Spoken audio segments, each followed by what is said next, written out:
ਸਤਿ ਸ਼੍ਰੀ ਅਕਾਲ ਦੋਸਤੋ।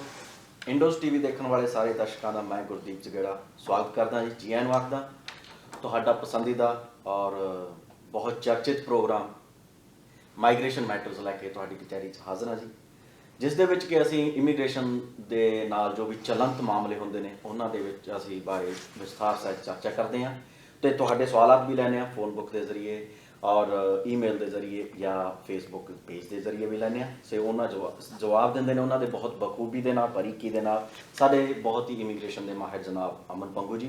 ਸੋ ਆਓ ਜ਼ਿਆਦਾ ਸਮਾਂ ਨਾ ਲੈਂਦੇ ਹੋਏ ਉਹਨਾਂ ਦਾ ਸਵਾਗਤ ਕਰਦੇ ਹਾਂ। ਸੋ ਅਮਨ ਪੰਗੂ ਜੀ, ਤੁਹਾਡਾ ਬਹੁਤ ਬਹੁਤ ਸਵਾਗਤ ਹੈ। ਸਤਿ ਸ਼੍ਰੀ ਅਕਾਲ। ਸਤਿ ਸ਼੍ਰੀ ਅਕਾਲ ਜੀ।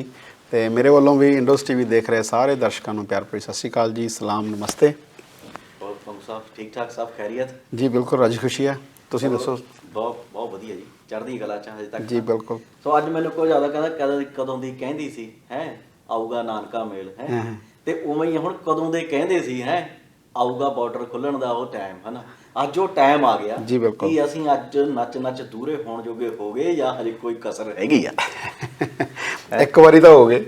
ਅੱਛਾ, ਇੱਕ ਵਾਰ ਹੋ ਗਏ। ਇੱਕ ਵਾਰ ਤਾਂ ਹੋ ਗਏ, ਬਿਲਕੁਲ। Very good. ਕਿਉਂਕਿ ਇਹਦੇ ਬਾਰੇ ਪਿਛਲੇ ਕਹਿ ਲਓ ਕਿ 4-5 ਦਿਨਾਂ ਤੋਂ ਬੜੇ ਪੋਜ਼ੀਟਿਵ ਨੈਗੇਟਿਵ ਚੱਲ ਰਹੇ ਸੀਗੇ। ਕੋਈ ਕੀ ਇਨਫੋਰਮੇਸ਼ਨ ਪਾ ਰਿਹਾ ਸੀ, ਕੋਈ ਕੀ ਇਨਫੋਰਮੇਸ਼ਨ ਪਾ ਰਿਹਾ ਸੀਗਾ।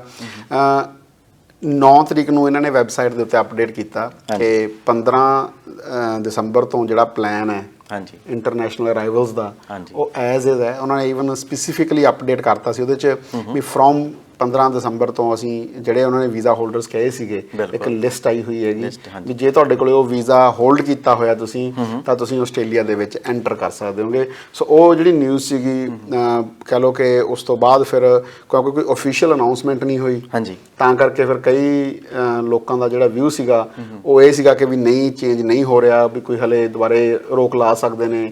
ਪਰ ਕਈ ਕਹਿ ਰਹੇ ਸੀ ਕਿ ਨਹੀਂ, ਵੀ ਜੋ ਇਨਫੋਰਮੇਸ਼ਨ ਹੈਗੀ ਆ ਉਹਦੇ ਹਿਸਾਬ ਨਾਲ ਜਿਹੜੇ ਬਾਰਡਰ ਨੇ ਖੁੱਲ੍ਹਣਗੇ। ਇਨਫੈਕਟ ਮੈਂ ਵੀ 10 ਤਰੀਕ ਨੂੰ ਇੱਕ ਵੀਡੀਓ ਪਾਈ ਸੀਗੀ, ਉੱਤੇ ਕਾਫੀ ਕੁਐਸਚਨਸ ਵੀ ਆਏ ਸੀਗੇ, ਉਸ ਤੋਂ ਫੋਨ ਕਾਲਸ ਵੀ ਬਹੁਤ ਆਈਆਂ ਨੇ। ਸੋ ਮੇਰਾ ਇਹੀ ਮੰਨਣਾ ਸੀਗਾ ਕਿ ਜੋ ਇਨਫੋਰਮੇਸ਼ਨ ਆਪਣੇ ਕੋਲੇ ਅਵੇਲੇਬਲ ਹੈਗੀ ਹੈ ਇਸ ਟਾਈਮ, ਆਪਾਂ ਉਹ 'ਤੇ ਰਿਲਾਈ ਕਰ ਸਕਦੇ ਹਾਂਗੇ। ਕਿਉਂਕਿ ਪ੍ਰਾਈਮ ਮਿਨਿਸਟਰ ਆਫਿਸ ਵੱਲੋਂ ਜਾਂ ਕਿਸੇ ਇਮੀਗ੍ਰੇਸ਼ਨ ਮਿਨਿਸਟਰ ਜਿਹੜੇ ਨੇ ਉਹਨਾਂ ਵੱਲੋਂ ਕੋਈ ਵੀ ਇਨਫੋਰਮੇਸ਼ਨ ਇੱਦਾਂ ਦੀ ਨਹੀਂ ਆ ਰਹੀ ਸੀ ਜਿਹਦੇ 'ਚ ਉਹ ਕਹਿ ਰਹੇ ਹੋਣ ਕਿ ਅਸੀਂ ਜਿਹੜੇ ਬਾਰਡਰ ਨੇ ਉਹ ਬੰਦ ਰੱਖਣੇ ਆ ਫਰਦਰ। ਉਹਦੇ 'ਚ ਆਈ ਥਿੰਕ ਇੱਕ ਜਿਹੜਾ ਭੰਬਲ ਭੂਸਾ ਕਹਿ ਲਓ ਕਿ ਜਿਹੜੀ ਮੇਨ ਐਂਬੀਗਿਊਟੀ ਜਿਹੜੀ ਹੋਈ ਹੈਗੀ, ਉਹ ਇੱਕ ਡਾਕੂਮੈਂਟ ਰਿਲੀਜ਼ ਹੋਇਆ ਸੀ ਜਿਹਦੇ ਵਿੱਚ ਉਹਨਾਂ ਨੇ ਇਹ ਕਿਹਾ ਸੀ ਕਿ ਜਿਹੜਾ ਬਾਇਓ ਸਿਕਿਉਰਿਟੀ ਐਕਟ ਹੈ ਉਹਦੇ ਅੰਦਰ ਸਾਡੇ ਜਿਹੜੇ ਬਾਰਡਰਸ ਨੇ ਉਹ ਆਈ ਥਿੰਕ 22 ਫਰਵਰੀ ਜਾਂ 17 ਫਰਵਰੀ ਤੱਕ, 17 ਫਰਵਰੀ ਆਈ ਥਿੰਕ 2022 ਤੱਕ ਬੰਦ ਰਹਿਣੇ ਨੇ। ਬਟ ਉਹ ਇੱਕ ਡਿਫਰੈਂਟ ਚੀਜ਼ ਸੀ। ਉਹ ਜਿਹੜੇ ਬਾਰਡਰ ਨੇਗੇ ਉਹ ਪਿਛਲੇ ਸਾਲ ਮਾਰਚ 2020 ਤੋਂ ਬੰਦ ਕੀਤੇ ਹੋਏ ਨੇ ਸਰਕਾਰ ਨੇ ਅੰਡਰ ਦੈਟ ਐਕਟ। ਉਸ ਐਕਟ ਦੇ ਅੰਡਰ ਜਿਹੜਾ ਬਾਇਓ ਸਿਕਿਉਰਿਟੀ ਐਕਟ ਹੈਗਾ ਉਹਦੇ ਅੰਦਰ ਇਹ ਜਿਹੜੀ ਬਾਰਡਰ ਬੰਦ ਵਾਲੀ ਹੈਗੀ ਇਹ 15 ਮਾਰਚ ਤੋਂ ਲੈ ਕੇ 1 ਸਾਲ ਲਈ ਬੰਦ ਕੀਤੇ ਸੀ। ਫਿਰ ਉਹਨਾਂ ਨੂੰ ਅੱਗੇ ਐਕਸਟੈਂਡ ਕਰਤਾ ਸੀ। ਹੁਣ ਜਿਹੜੀ ਉਹ ਐਕਸਟੈਂਸ਼ਨ ਸੀਗੀ ਉਹ 17 ਦਸੰਬਰ ਤੱਕ ਕੀਤੀ ਹੋਈ ਸੀਗੀ। ਮਾਰਚ ਤੋਂ ਘਟਾ ਕੇ 17 ਮਤਲਬ ਨਹੀਂ, ਪਿਛਲੇ ਮਾਰਚ 2020 ਤੋਂ ਚੱਲਦੇ ਸੀ, ਫਿਰ ਉਹਨੂੰ ਐਕਸਟੈਂਡ ਕਰਤਾ, ਫਿਰ ਦੁਬਾਰੇ ਫਿਰ ਐਕਸਟੈਂਡ ਕਰਕੇ ਹੁਣ 17 ਦਸੰਬਰ 2022 ਤੱਕ ਸੀਗੇ। ਉਹਨੂੰ ਫਰਦਰ ਐਕਸਟੈਂਡ ਕਰਕੇ 17 ਫਰਵਰੀ 2022 ਤੱਕ ਉਹ ਜਿਹੜੇ ਬਾਰਡਰ ਕਲੋਜ਼ਰ ਆ ਉਹ ਬੰਦ ਕਰਤਾ। ਪਰ ਉਹਦਾ ਮਤਲਬ ਇਹ ਨਹੀਂ ਹੈਗਾ ਕਿ ਜਿਹੜੇ ਵੀਜ਼ੇ ਇਹਨਾਂ ਨੇ ਕਿਹਾ ਵੀ ਵੀਜ਼ਾ ਹੋਲਡਰ ਇੱਥੇ ਆ ਸਕਦੇ ਨੇਗੇ ਜਾਂ ਜਿਹੜੇ ਆਸਟ੍ਰੇਲੀਅਨ ਸਿਟੀਜ਼ਨ ਜਾਂ PR ਨੇਗੇ ਉਹ ਬੰਦੇ ਇੱਥੇ ਐਂਟਰ ਨਹੀਂ ਕਰ ਸਕਦੇ, ਉਹ ਉਹਨਾਂ ਵਾਸਤੇ ਨਹੀਂ ਹੈਗੇ। ਉਹ ਬਾਰਡਰ ਕਲੋਜ਼ਰ ਉਹਨਾਂ ਨੇ ਐਜ਼ ਇੱਕ ਨੈਸ਼ਨਲ ਮੇਜਰ ਹੈ ਉਹਨਾਂ ਦਾ, ਉਹਦੇ ਅੰਡਰ ਬੰਦ ਕੀਤੇ ਨੇ। ਪਰ ਉਹਦੇ ਵਿੱਚ ਕੰਸੈਸ਼ਨ ਤੇ ਐਗਜ਼ੈਂਪਸ਼ਨਸ ਨੇ ਜਿਹੜੀਆਂ ਅਵੇਲੇਬਲ ਨੇਗੀਆਂ। ਸਭ ਤੋਂ ਪਹਿਲਾਂ ਤਾਂ ਜਿਹੜੇ ਆਸਟ੍ਰੇਲੀਅਨ ਸਿਟੀਜ਼ਨ ਜਾਂ PR ਨੇਗੇ ਆਫ ਕੋਰਸ ਉਹ ਐਂਟਰ ਕਰ ਸਕਦੇ ਨੇਗੇ। ਉਸ ਤੋਂ ਬਾਅਦ ਜਿਹੜੇ ਆਸਟ੍ਰੇਲੀਅਨ ਸਿਟੀਜ਼ਨ ਨੇ, PR ਨੇਗੇ ਤੇ ਉਹਨਾਂ ਦੇ ਜਿਹੜੇ ਪੇਰੈਂਟਸ ਨੇਗੇ, ਇਮੀਡੀਏਟ ਫੈਮਿਲੀ ਮੈਂਬਰਸ ਨੇਗੇ, ਉਹਦੀ ਇੱਕ ਲਿਸਟ ਬਣੀ ਹੋਈ ਆ। ਉਹ 'ਚ ਇਨ-ਲॉज ਵੀ ਆ ਜਾਂਦੇ ਨੇਗੇ, ਉਹਦੇ 'ਚ ਪੇਰੈਂਟਸ ਵੀ ਆ ਜਾਂਦੇ ਨੇ। ਸੋ ਉਹ ਬੱਚੇ ਹੋ ਗਏ ਉਹਨਾਂ ਦੇ, ਉਹ ਐਂਟਰ ਕਰ ਸਕਦੇ ਨੇ ਆਸਟ੍ਰੇਲੀਆ ਦੇ ਵਿੱਚ। ਇੱਕ ਜਿਹੜੀ ਚੇਂਜ ਕੀਤੀ ਹੈਗੀ ਉਹਦੇ ਵਿੱਚ ਪਿਛਲੇ ਕੁਝ ਦਿਨ ਪਹਿਲਾਂ ਜਿਹੜੀ ਆਈ ਸੀਗੀ, ਕਿਉਂਕਿ ਜਿਹੜਾ ਨਵਾਂ ਵੇਰੀਐਂਟ ਆਇਆ ਓਮੀਕਰੋਨ, ਉਹਦੇ ਕਰਕੇ ਉਹਨਾਂ ਨੇ ਉਹਦੇ ਵਿੱਚ ਚੇਂਜਸ ਕੀਤੀਆਂ ਸੀ ਕਿ ਉਹ ਜਿਹੜੀਆਂ 7-8 ਕੰਟਰੀਜ਼ ਨੇਗੀਆਂ, ਆਈ ਥਿੰਕ ਹੁਣ ਸ਼ਾਇਦ ਉਹਦਾ ਨੰਬਰ ਵੱਧ ਗਿਆ।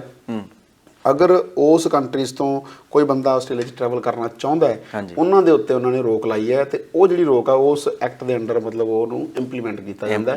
ਸੋ ਉਹ ਇੱਕ ਵਾਈਡਰ ਕਹਿ ਲਓ ਕਿ ਇੱਕ ਓਵਰਆਲ ਅੰਬਰੇਲਾ ਅਪਰੋਚ ਹੈਗੀ ਕਿ ਸਾਡੇ ਜਿਹੜੇ ਬਾਰਡਰ ਨੇ ਉਹ ਬੰਦ ਨੇਗੇ, ਉਹ ਆਮ ਲਈ ਮਤਲਬ ਕਿਸੇ ਲਈ ਵੀ ਆਮ ਤੌਰ 'ਤੇ ਖੁੱਲ੍ਹੇ ਨਹੀਂ ਹੈਗੇ, ਹੈ ਨਾ। ਫਿਰ ਉਹਦੇ ਵਿੱਚ ਜਿਹੜੀਆਂ ਐਗਜ਼ੈਂਪਸ਼ਨਸ ਮੈਂ ਗੱਲ ਕਰਕੇ ਹਟਿਆ, ਆਸਟ੍ਰੇਲੀਅਨ ਸਿਟੀਜ਼ਨ PR ਹੋ ਗਏ ਜਾਂ ਉਹਨਾਂ ਦੇ ਪੇਰੈਂਟਸ ਹੋ ਗਏ, ਪਲੱਸ 15 ਤਰੀਕ ਤੋਂ ਜਾਣੀ ਕਿ ਅੱਜ ਤੋਂ ਬਾਅਦ ਇੱਕ ਲਿਸਟ ਬਣਾਈ ਗਈ ਹੈ ਉਹਨਾਂ ਨੇ ਵੀਜ਼ਾਸ ਦੀ, ਜਿਹਦੇ ਵਿੱਚ ਸਟੂਡੈਂਟ ਵੀਜ਼ਾ ਹੋਲਡਰਸ ਨੇ, 485 ਵੀਜ਼ਾ ਹੋਲਡਰ ਜਿਹੜੀ ਆਪਣੀ TR ਗ੍ਰੈਜੂਏਟ ਹੁੰਦੇ ਨੇ ਉਹ, 489, 491, 482, ਸੋ ਇਦਾਂ ਦੀ ਕਾਫੀ ਇੱਕ ਲੰਬੀ ਲਿਸਟ ਹੈਗੀ। ਪੇਰੈਂਟ ਜਿਹੜਾ ਕੰਟਰੀਬਿਊਟਰੀ ਪੇਰੈਂਟ ਵੀਜ਼ਾ ਜਿਨ੍ਹਾਂ ਦੇ ਉਹ ਲੱਗੇ ਹੋਏ ਨੇ, ਜਾਂ ਇੱਕ ਟੈਂਪਰੇਰੀ ਪੇਰੈਂਟ ਸਪਾਂਸਰ ਵੀਜ਼ਾ 870 ਹੈ, ਹਾਂਜੀ, ਉਹ ਸਾਰੇ ਉਹ ਲਿਸਟ ਦੇ ਵਿੱਚ ਨੇ ਬੇਸਿਕਲੀ। ਸੋ ਅਗਰ ਕਿਸੇ ਕੋਲੇ ਉਹ ਵੀਜ਼ਾ ਹੋਲਡ ਕੀਤਾ ਹੋਇਆ ਇਸ ਟਾਈਮ ਇੰਡੀਆ ਦੇ ਵਿੱਚ ਨੇ ਜਾਂ ਕਿਸੇ ਹੋਰ ਕੰਟਰੀ ਦੇ ਵਿੱਚ ਨੇ, ਉਹ ਇਸ ਟਾਈਮ ਅੱਜ ਤੋਂ ਬਾਅਦ ਟਰੈਵਲ ਕਰ ਸਕਦੇ ਨੇ।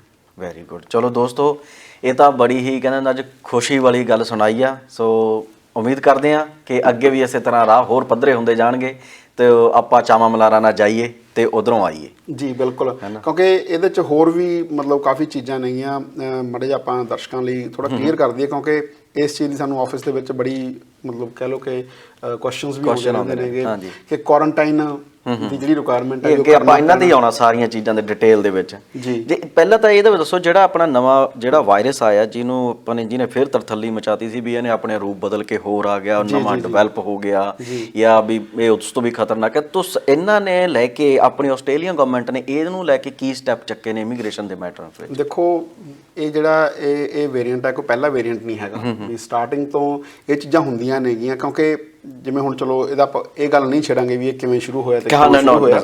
ਜਦੋਂ ਇਹ ਸ਼ੁਰੂ ਹੋਇਆਗਾ ਉਸ ਤੋਂ ਬਾਅਦ ਓਬਵੀਅਸਲੀ ਉਹ ਫੈਲਣਾ ਸ਼ੁਰੂ ਹੋਇਆ, ਫਿਰ ਉਹਦੇ ਅਲੱਗ ਅੱਗੇ ਜਾ ਕੇ ਡਿਫਰੈਂਟ ਰੂਪ ਜਿਹੜੇ ਸੀ ਉਹ ਬਣਨੇ ਸ਼ੁਰੂ ਹੋ ਜਾਂਦੇ ਨੇ, ਕਿਉਂਕਿ ਉਹਦਾ ਐਕਸਪੋਜ਼ਰ ਹੁੰਦਾ ਹੈਗਾ ਅੱਗੇ ਡਿਫਰੈਂਟ ਕੈਮੀਕਲਸ ਨਾਲ, ਡਿਫਰੈਂਟ ਰਿਐਕਸ਼ਨਸ ਹੁੰਦੀਆਂ ਨੇਗੀਆਂ, ਅੱਗੇ ਦੇ ਅੱਗੇ ਚੇਨ ਰਿਐਕਸ਼ਨ ਹੈ ਬੇਸਿਕਲੀ ਜਿਹੜੀ ਟਰਾਂਸਮਿਸ਼ਨ ਹੈ ਇਹ। ਸੋ ਅੱਗੇ ਉਹਦੇ ਵਿੱਚ ਕੋਈ ਇਦਾਂ ਦਾ ਕਹਿ ਲਓ ਕਿ ਕੈਮੀਕਲ, ਆਪਾਂ ਡਿਟੇਲ 'ਚ ਨਹੀਂ ਜਾਣਾ ਕਿਉਂਕਿ ਆਪਾਂ ਸਾਇੰਟਿਸਟ ਨਹੀਂ ਹੈਗੇ। ਮੈਂ ਉਹੀ ਕਹਿ ਰਿਹਾ ਸੀ, ਜਦੋਂ ਉਹ ਚੀਜ਼ਾਂ ਹੁੰਦੀਆਂ ਨੇ ਫਿਰ ਉਹਦੇ 'ਚ ਕੁਛ ਨਾ ਕੁਛ ਚੇਂਜਸ ਆਉਂਦੀਆਂ ਨੇ। ਡੈਲਟਾ ਵੇਰੀਐਂਟ ਆਇਆ ਸੀ, ਇਸ ਤਰ੍ਹਾਂ ਆਉਂਦੇ ਰਹਿੰਦੇ ਨੇ। ਸੋ ਇਹ ਜਿਹੜਾ ਓਮੀਕਰੋਨ ਆਇਆ, ਇਹ ਬੇਸਿਕਲੀ ਉਹਨਾਂ ਨੇ ਆਇਡੈਂਟੀਫਾਈ ਕਰ ਲਿਆ, ਉਹਨਾਂ ਦਾ ਇੱਕ ਚਾਰਟ ਹੁੰਦਾ ਉਹਦੇ 'ਚ, ਉਹਦੇ ਹਿਸਾਬ ਨਾਲ ਇਹਨੂੰ ਨਾਂ ਰੱਖ ਕੇ ਦੇਤਾ। ਬਟ ਹਾਲੇ ਇਹਦੀ ਕੀ ਸਿਵੀਰਿਟੀ ਹੈਗੀ, ਕਿੰਨਾ ਕੁ ਖਤਰਨਾਕ ਹੈ ਇਹ ਤੋਂ ਕੀ ਪ੍ਰਭਾਵ ਪੈ ਸਕਦੇ ਨੇਗੇ, ਉਹ ਸਾਰੀਆਂ ਚੀਜ਼ਾਂ ਦੀ ਜਿਹੜੀ ਜਾਣਕਾਰੀ ਹੈਗੀ ਜਿਹੜੀ ਉਹ ਹਲੇ ਰਿਸਰਚ ਚੱਲ ਰਹੀ ਹੈ ਉਸ ਚੀਜ਼ ਟੂ ਅਰਲੀ ਉਹਦੇ ਬਾਰੇ ਬੋਲਣਾ। ਹਾਂ, ਹਾਲੇ ਸਿਰਫ ਇੱਕ ਮੁੱਢਲੀ ਜਿਹੜੀ ਇਹਨਾਂ ਦੀ ਜਿਹੜੀ ਕਹਿ ਲਓ ਕਿ ਇੱਕ ਇਨੀਸ਼ੀਅਲ ਜਿਹੜੀ ਉਹਨਾਂ ਨੇ ਜੋ ਇਹਦੇ ਬਾਰੇ ਜਾਣਿਆ ਉਹ ਉਹਦੇ ਹਿਸਾਬ ਨਾਲ ਸਾਰੀਆਂ ਜਿਹੜੀਆਂ ਕੰਟਰੀਜ਼ ਨੇ ਉਹ ਡਿਸੀਜ਼ਨ ਲੈ ਰਹੀਆਂ ਨੇ। ਪਰ ਇੱਕ ਮਨਾਂ ਦੇ ਵਿੱਚ ਡਰ ਹੈਗਾ ਗੌਰਮੈਂਟ ਦੇ, ਆਸਟ੍ਰੇਲੀਅਨ ਗੌਰਮੈਂਟ ਦੇ ਵੀ, ਕਿ ਪਤਾ ਨਹੀਂ ਕੀ ਹੋ ਜਾਣਾ ਹੈ, ਵੀ ਮਤਲਬ ਇਹਦਾ ਕਿੱਡਾ ਕੁ ਵੱਡਾ ਪ੍ਰਭਾਵ ਪੈਣਾ ਹਾਲੇ ਸਰਕਾਰ ਨੂੰ ਪਤਾ ਨਹੀਂ ਹੈਗਾ।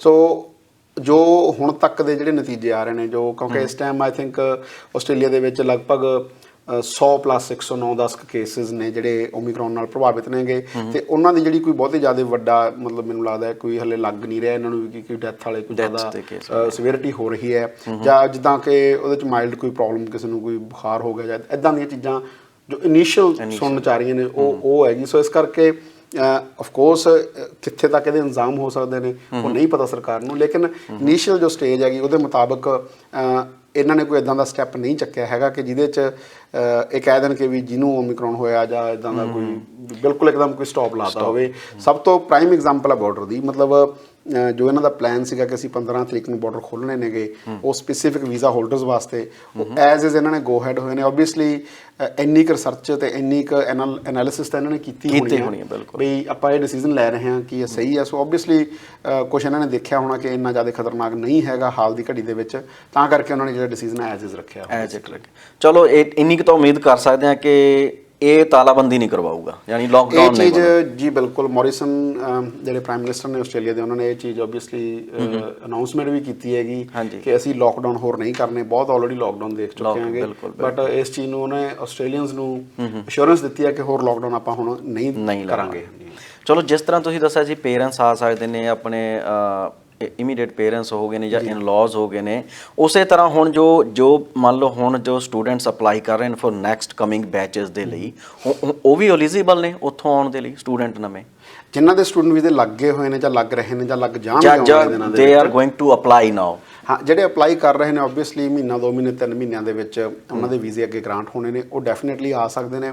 ਆਉਣ ਦੀਆਂ ਇਹਨਾਂ ਨੇ ਕੁਝ ਸ਼ਰਤਾਂ ਰੱਖੀਆਂ ਹੋਈਆਂ ਨੇਗੀਆਂ ਕਿ ਤੁਹਾਡਾ ਇੱਕ ਉਹ ਜਿਹੜਾ ਪੋਲੀਮਰਾਈਜ਼ ਚੇਨ ਰਿਐਕਸ਼ਨ ਵਾਲਾ ਇੱਕ ਟੈਸਟ ਹੈਗਾ ਤੁਹਾਡਾ, ਉਹ 72 ਘੰਟੇ ਪਹਿਲਾਂ ਕਰਾ ਕੇ ਨਿਕਲਣਾ, ਤੇ ਤੁਸੀਂ ਇੱਥੇ ਆਓਗੇ ਤੁਹਾਡਾ ਟੈਸਟ ਹੋਊਗਾ, ਨੈਗੇਟਿਵ ਹੋਣੇ ਚਾਹੀਦੇ ਹੋ ਤੁਸੀਂ। ਸੋ ਇੱਦਾਂ ਦੀਆਂ ਜਿਹੜੀਆਂ ਰਿਕੁਆਇਰਮੈਂਟਸ ਨੇ ਉਹ ਸਾਰਿਆਂ ਵਾਸਤੇ ਹੀ ਹੁਣ ਇਹਨਾਂ ਨੇ ਕੀਤੀਆਂ ਹੋਈਆਂ ਨੇਗੀਆਂ।